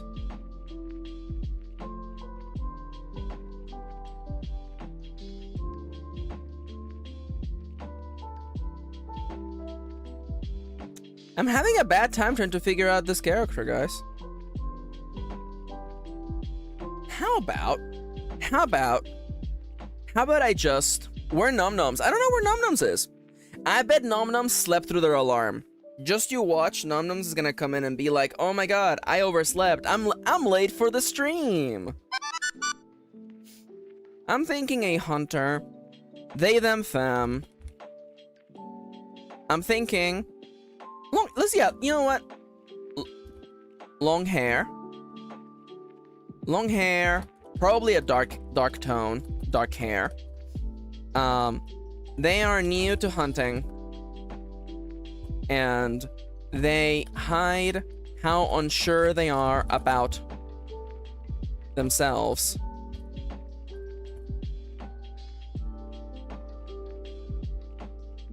Yo, Charlie says fried rice and ice cold sparkling water hit like nothing else. Oh my god, absolutely. That sounds delicious. Now you're making me hungry.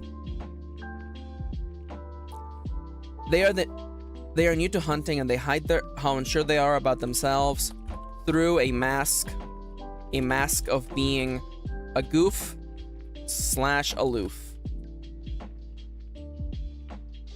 Wait, don't you mean? Isn't that the boy? Genshin, boy, dragon. Yeah, isn't it? What's his name? With Wind boy. He's wind. It's Venti! Yeah, that's a boy. Genshin Venti. There you go. Yeah, this is the character you were talking about. Yeah. That's Venti. Sounds like a cup of coffee. Yeah. It also just means 20 in French. You should always allow yourself to have an anime boy. For sure. Charlie, you're correct. Being aloof. I'm picturing them being kind of like definitely built. They're built. Eye color, let's go with like a nice little... God damn it, Kendra. Takoyan? I don't know about Takoyan. Although, I like taco, but unfortunately that's just taco, unfortunately, so... Like, the ko sound is actually really nice, and I like that. They are new to hunting, and they hide how unsure they are about themselves. Let me go grab my, Iron Valley character creator. I am KirinAuthor.com. Oh no, I can't believe it. Kitty posted Kendra's coffee. You can go buy Kendra coffee. Wow, oh no, I can't believe this has happened.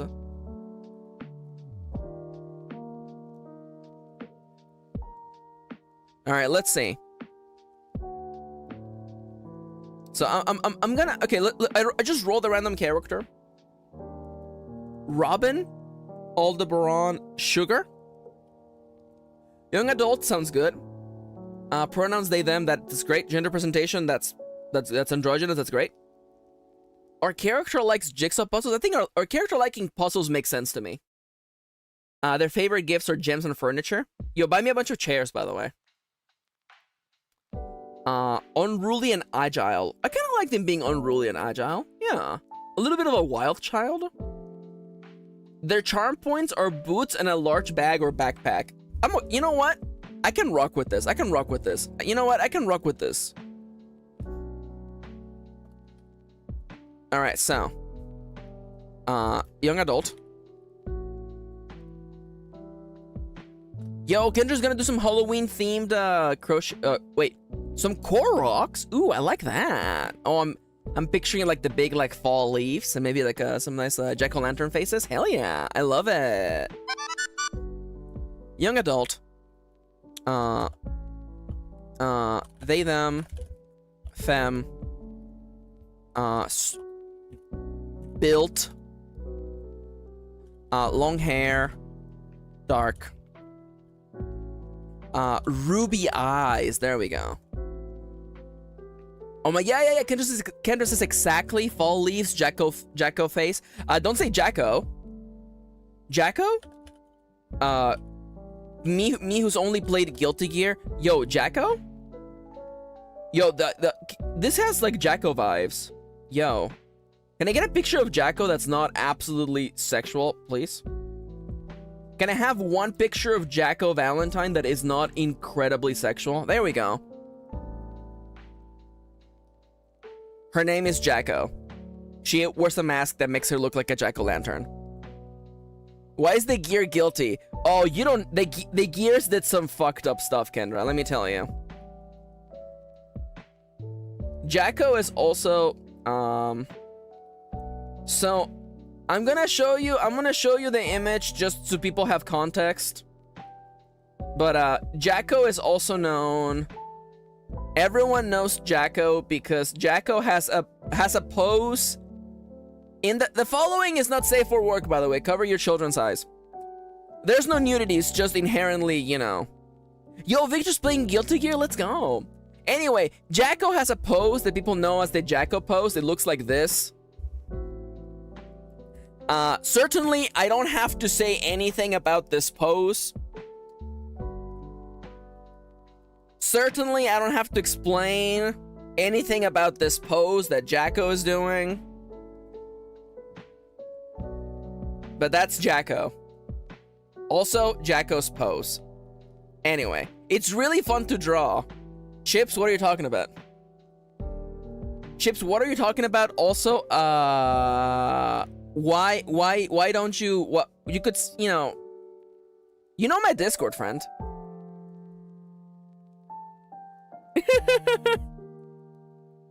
Yeah, don't get banned, Wolfie. Don't get banned. Yeah, step 1, don't get banned. Now, Charlie wanted Testament, and I am a person of honor, so Testament. GG. Yeah, Jacko's just doing Joga. Joga Fire? I'm sorry, that's Street Fighter. Anyways, forget about that. What about the one? What about the one? Testament! Or non-binary liege. I love Testament. Testament is great. Look at this. Someone remind me, I have to add a scythe weapon to my Monster Hunter role-playing game, by the way. There has to be a scythe weapon.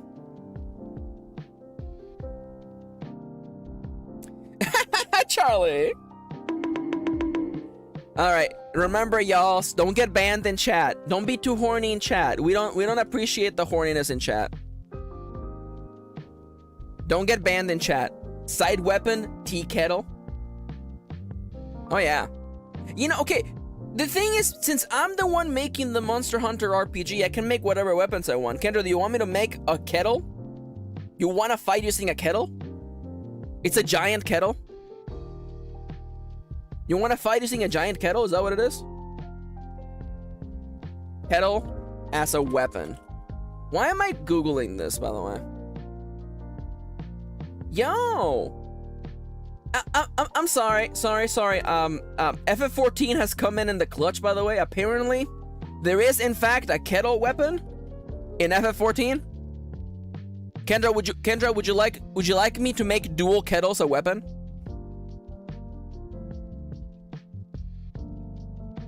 Kendra says, I watched a horror movie where someone landed a 360 no-scope with a tea kettle, and everyone I was watching the film with cackled. Shoutouts to FF14, by the way. They're kettlebells. No, they're kettles. Those are no. You know what? A computer in hands. That's a kettle right there.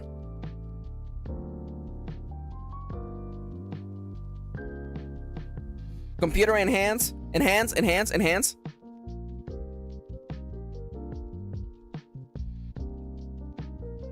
There we go. Another mystery solved, by the way.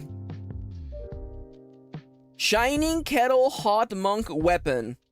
Okay, yeah. Can you pour hot water over the enemies? Absolutely.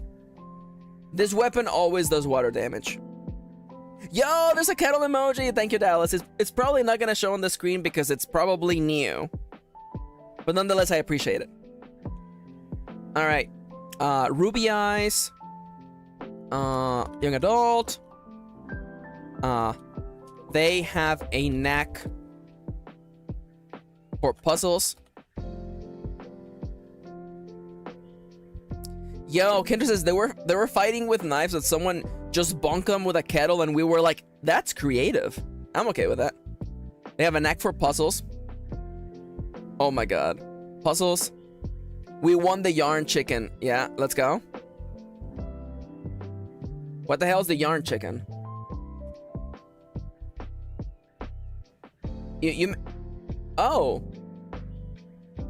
Wait, no. What the hell is yarn chicken? What does it mean to play yarn chicken?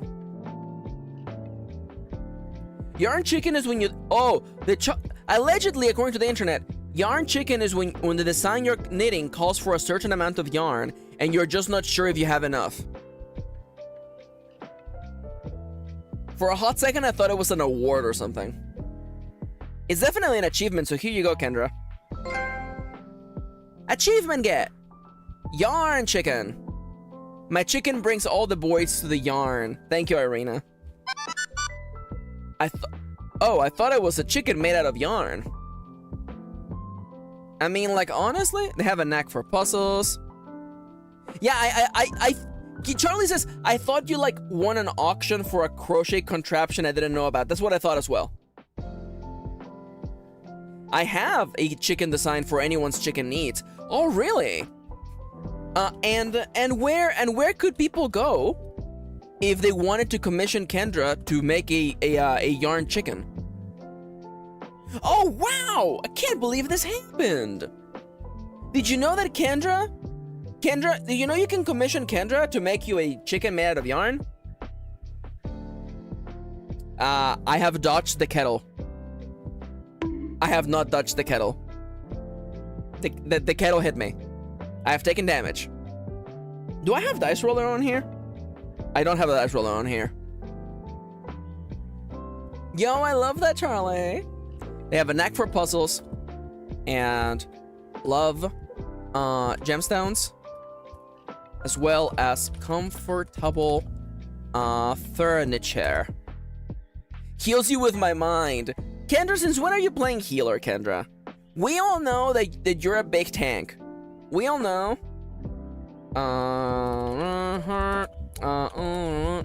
People are like,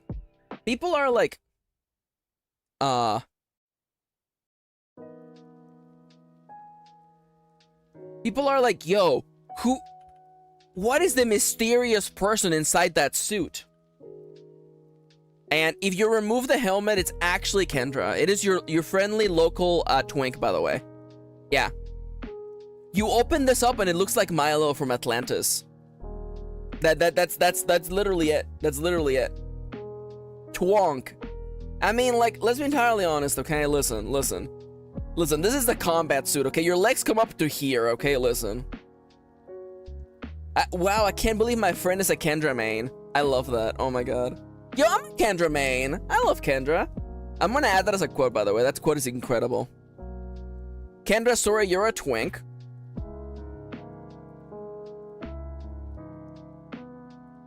Also, Kendra, I have a question, by the way.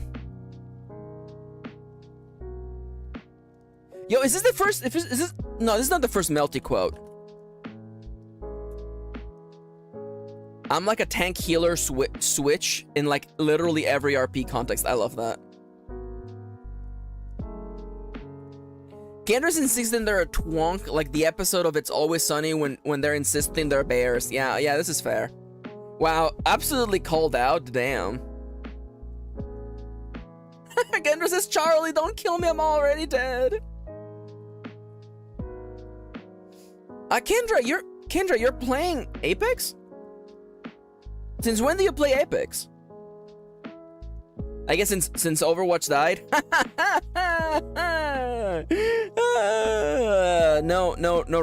No rim shot.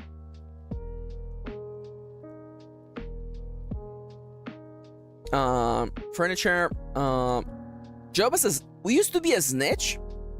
Is it possible we're maybe coming to this town for another purpose? Maybe?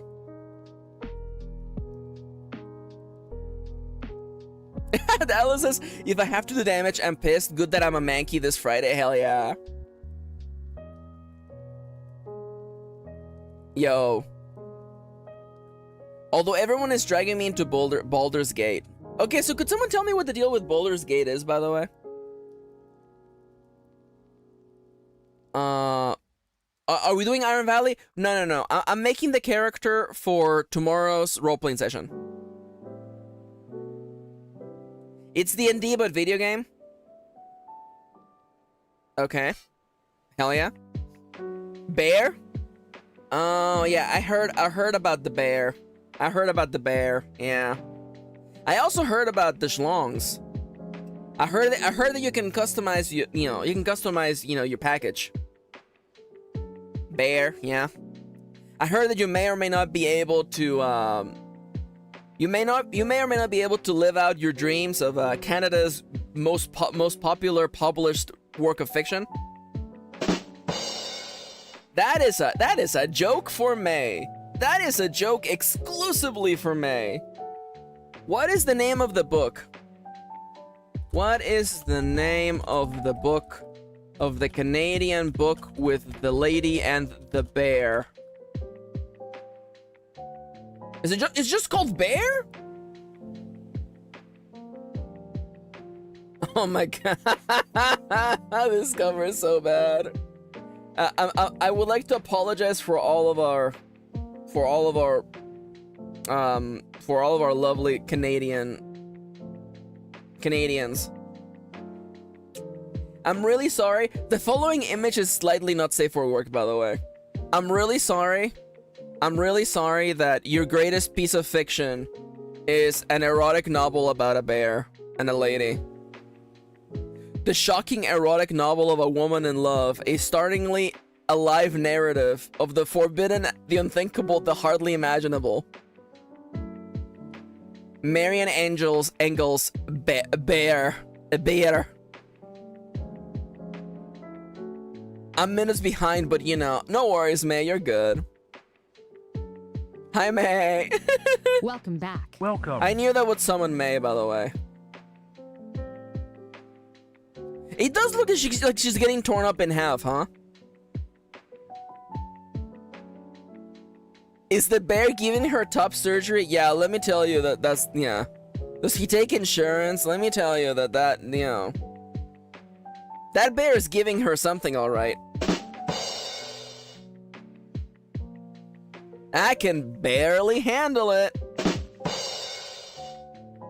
You know what his nickname for her is? Honey. You know, what can I say? Some people like it when it gets hairy.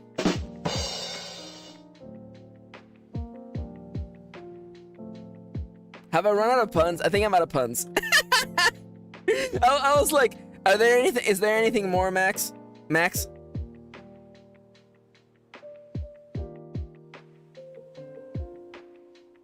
Oh my god.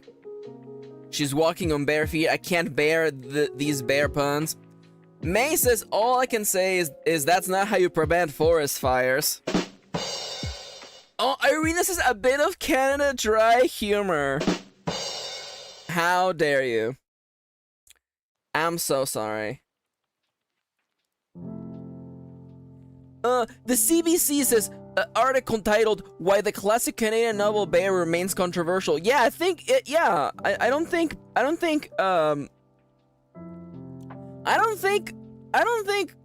erotica has pierced into the. I don't think bear erotica has any chance of penetrating into the mainstream. I'm sorry. That word is a word that people use. That word exists and okay, whatever, it's fine. Come on, Maxi, says Melty. We can tell you're just clawing for pawns now. Oh my god, thank you, Wolfie. But they're also very funny. I'm reaching into my inner Teddy from Persona 4. Now that's ball bearing. Oh, Lord. Oh, wait a minute. Is our character's name Honey? Is our character's name Honey, by the way?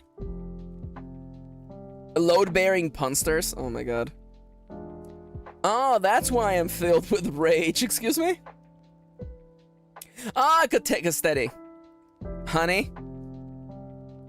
Miss Honey? Who's Miss Honey, Kendra? Is Miss Honey no, who's Miss Honey? Oh, Miss Honey is the kid. She's from freaking Matilda, isn't she? Guys, come on. Floats away in Beyonce flashbacks?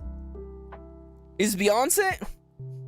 Honey Balenciaga? Kendra, you have to start. Kendra, you're not making any sense, Kendra. Kendra. I'll send you later, okay. Just...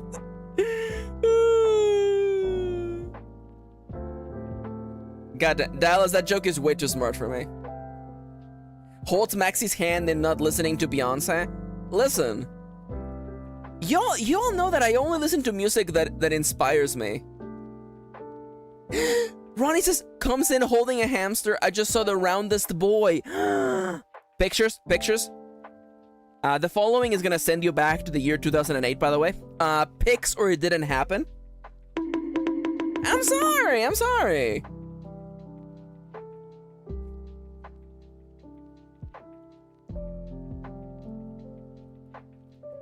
You know what?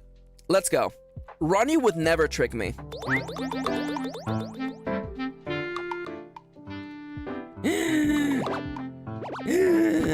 Mooncake! Mooncake! Look at him! He's round! He's a baby! Excuse me? People were calling him fat? Excuse me? He's cute! Oh, that's it. It's on site now. He's a baby! Oh, yeah, okay, yeah, he's a little grumpy. He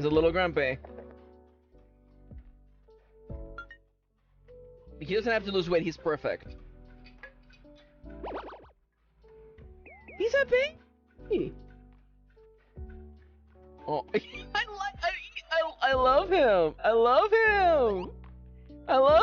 Kitty, look at this clip, Kitty.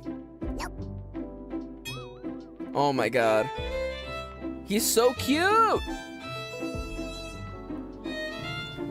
Mooncake, you can exercise because you want to. You don't have to fall into the... Kendra, I don't fucking believe you, Kendra. He likes climbing stairs? I love him. He's so round. He's a rotund lad. He fits in a teacup. He's so cute. Ah. Ah. He's a baby. Oh my god. Serotonin for days. He looks chunky? Yeah. That's what hamsters look like.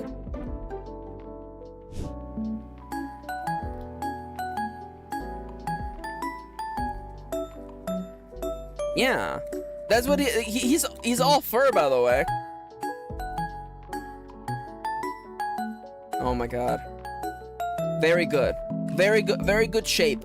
I love very good shape. 11 weeks old, he's a baby. He's still a baby. He's just a little rotund boy. Oh my god. No, I can't. Pouring him out of the cup. I can't. He's just a rotund lad. Pouring him out of the cup. I can't. All right, Kendra.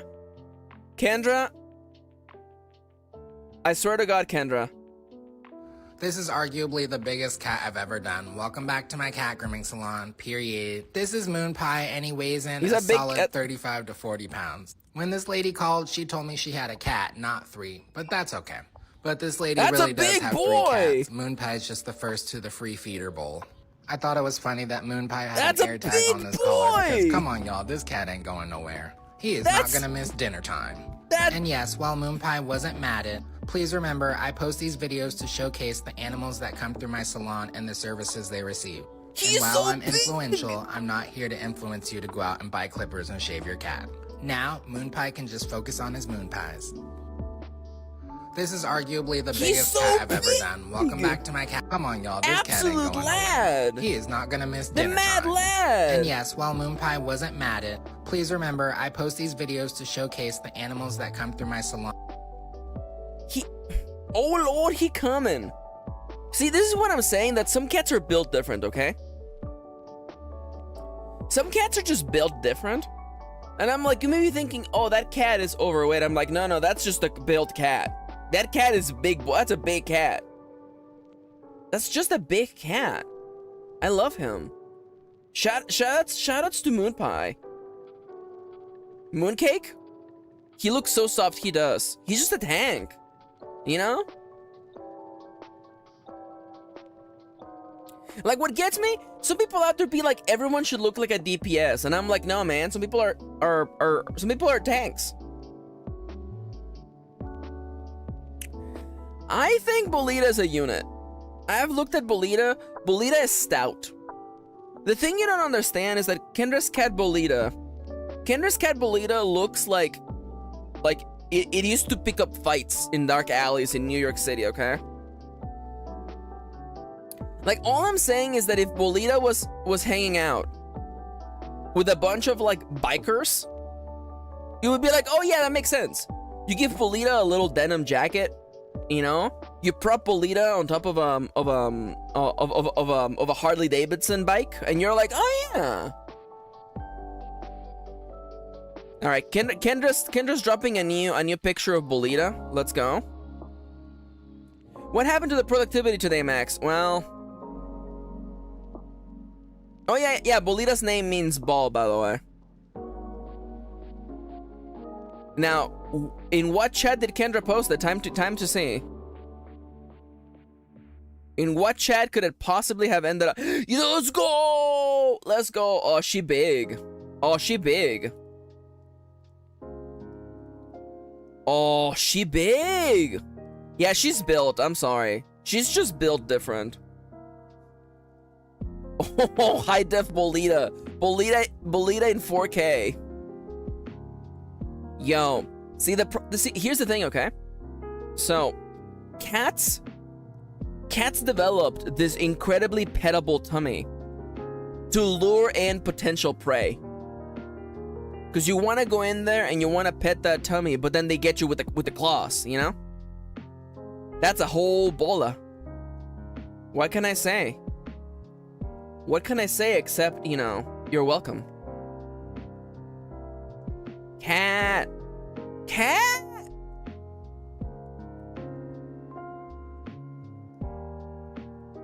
I love that. I love that. Okay, guys. Should we name our character? Mooncake is actually kind of an adorable name for a character. Mooncake? Honeycake? Moon honey? Honeymoon? Honeymoon? Is your character's name Honeymoon? That's kind of funny. First name funny, Honey, last name Moon. Is that hilarious or not? Please. Honeymoon could be the name of our handler too, by the way. Warrior cat ass names. It's so true. Honeymoon could be the name of our handler too, by the way. Honeymoon. Honey Luna. Honeymoon Hamilton, excuse me. Moon Nectar? I'm not sure about Moon Nectar. I'm not gonna lie.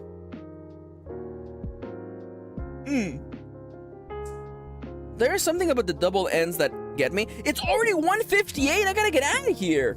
Guys, the stream is over. Guys.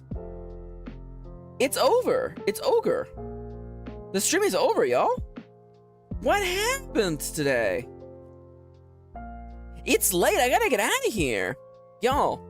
Yo, Sika's gonna make a late night snack? Yeah, it's 1:59, y'all. I gotta get out of here. So I wanna say, and then have the slumber. It's Jover.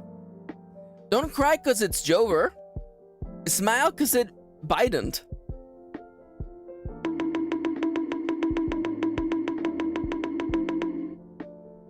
That was bad. That was bad.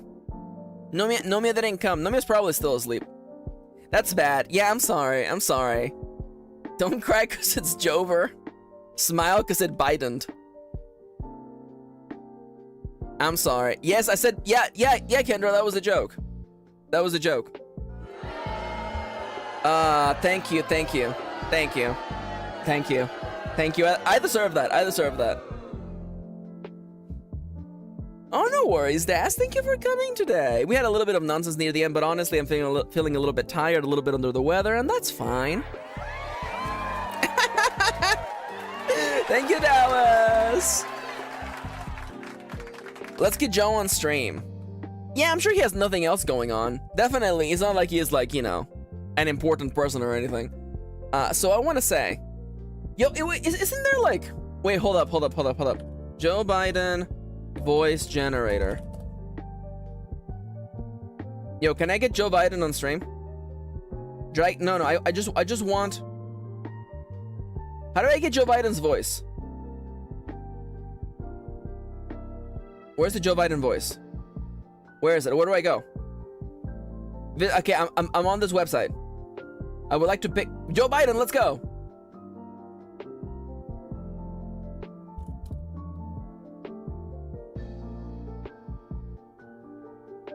Hold up. Does this work?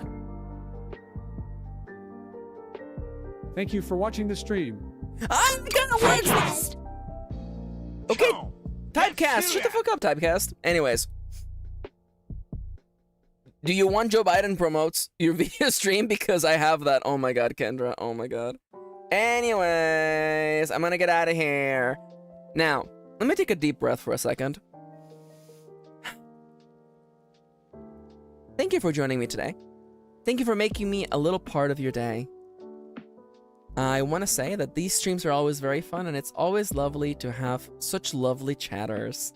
Thank you for partaking in some creative, productive energies with me. And again, the nonsense is always appreciated. Tomorrow on the stream, I am going to be playtesting my latest role-playing game, a monster hunting role-playing game. I hope that you tune in to check it out. And there's a bunch of lovely, lovely links on the chat right now. Please go check them out. I have games you can play. And tomorrow's going to be very, very special, so I hope you tune in. Thank you for joining me. And I'll see you tomorrow. Bye-bye. Take care. Beep boop. Okay, that's all the time I've got. I gotta get back to playing Animal Crossing New Leaf on my Nintendo 3DS.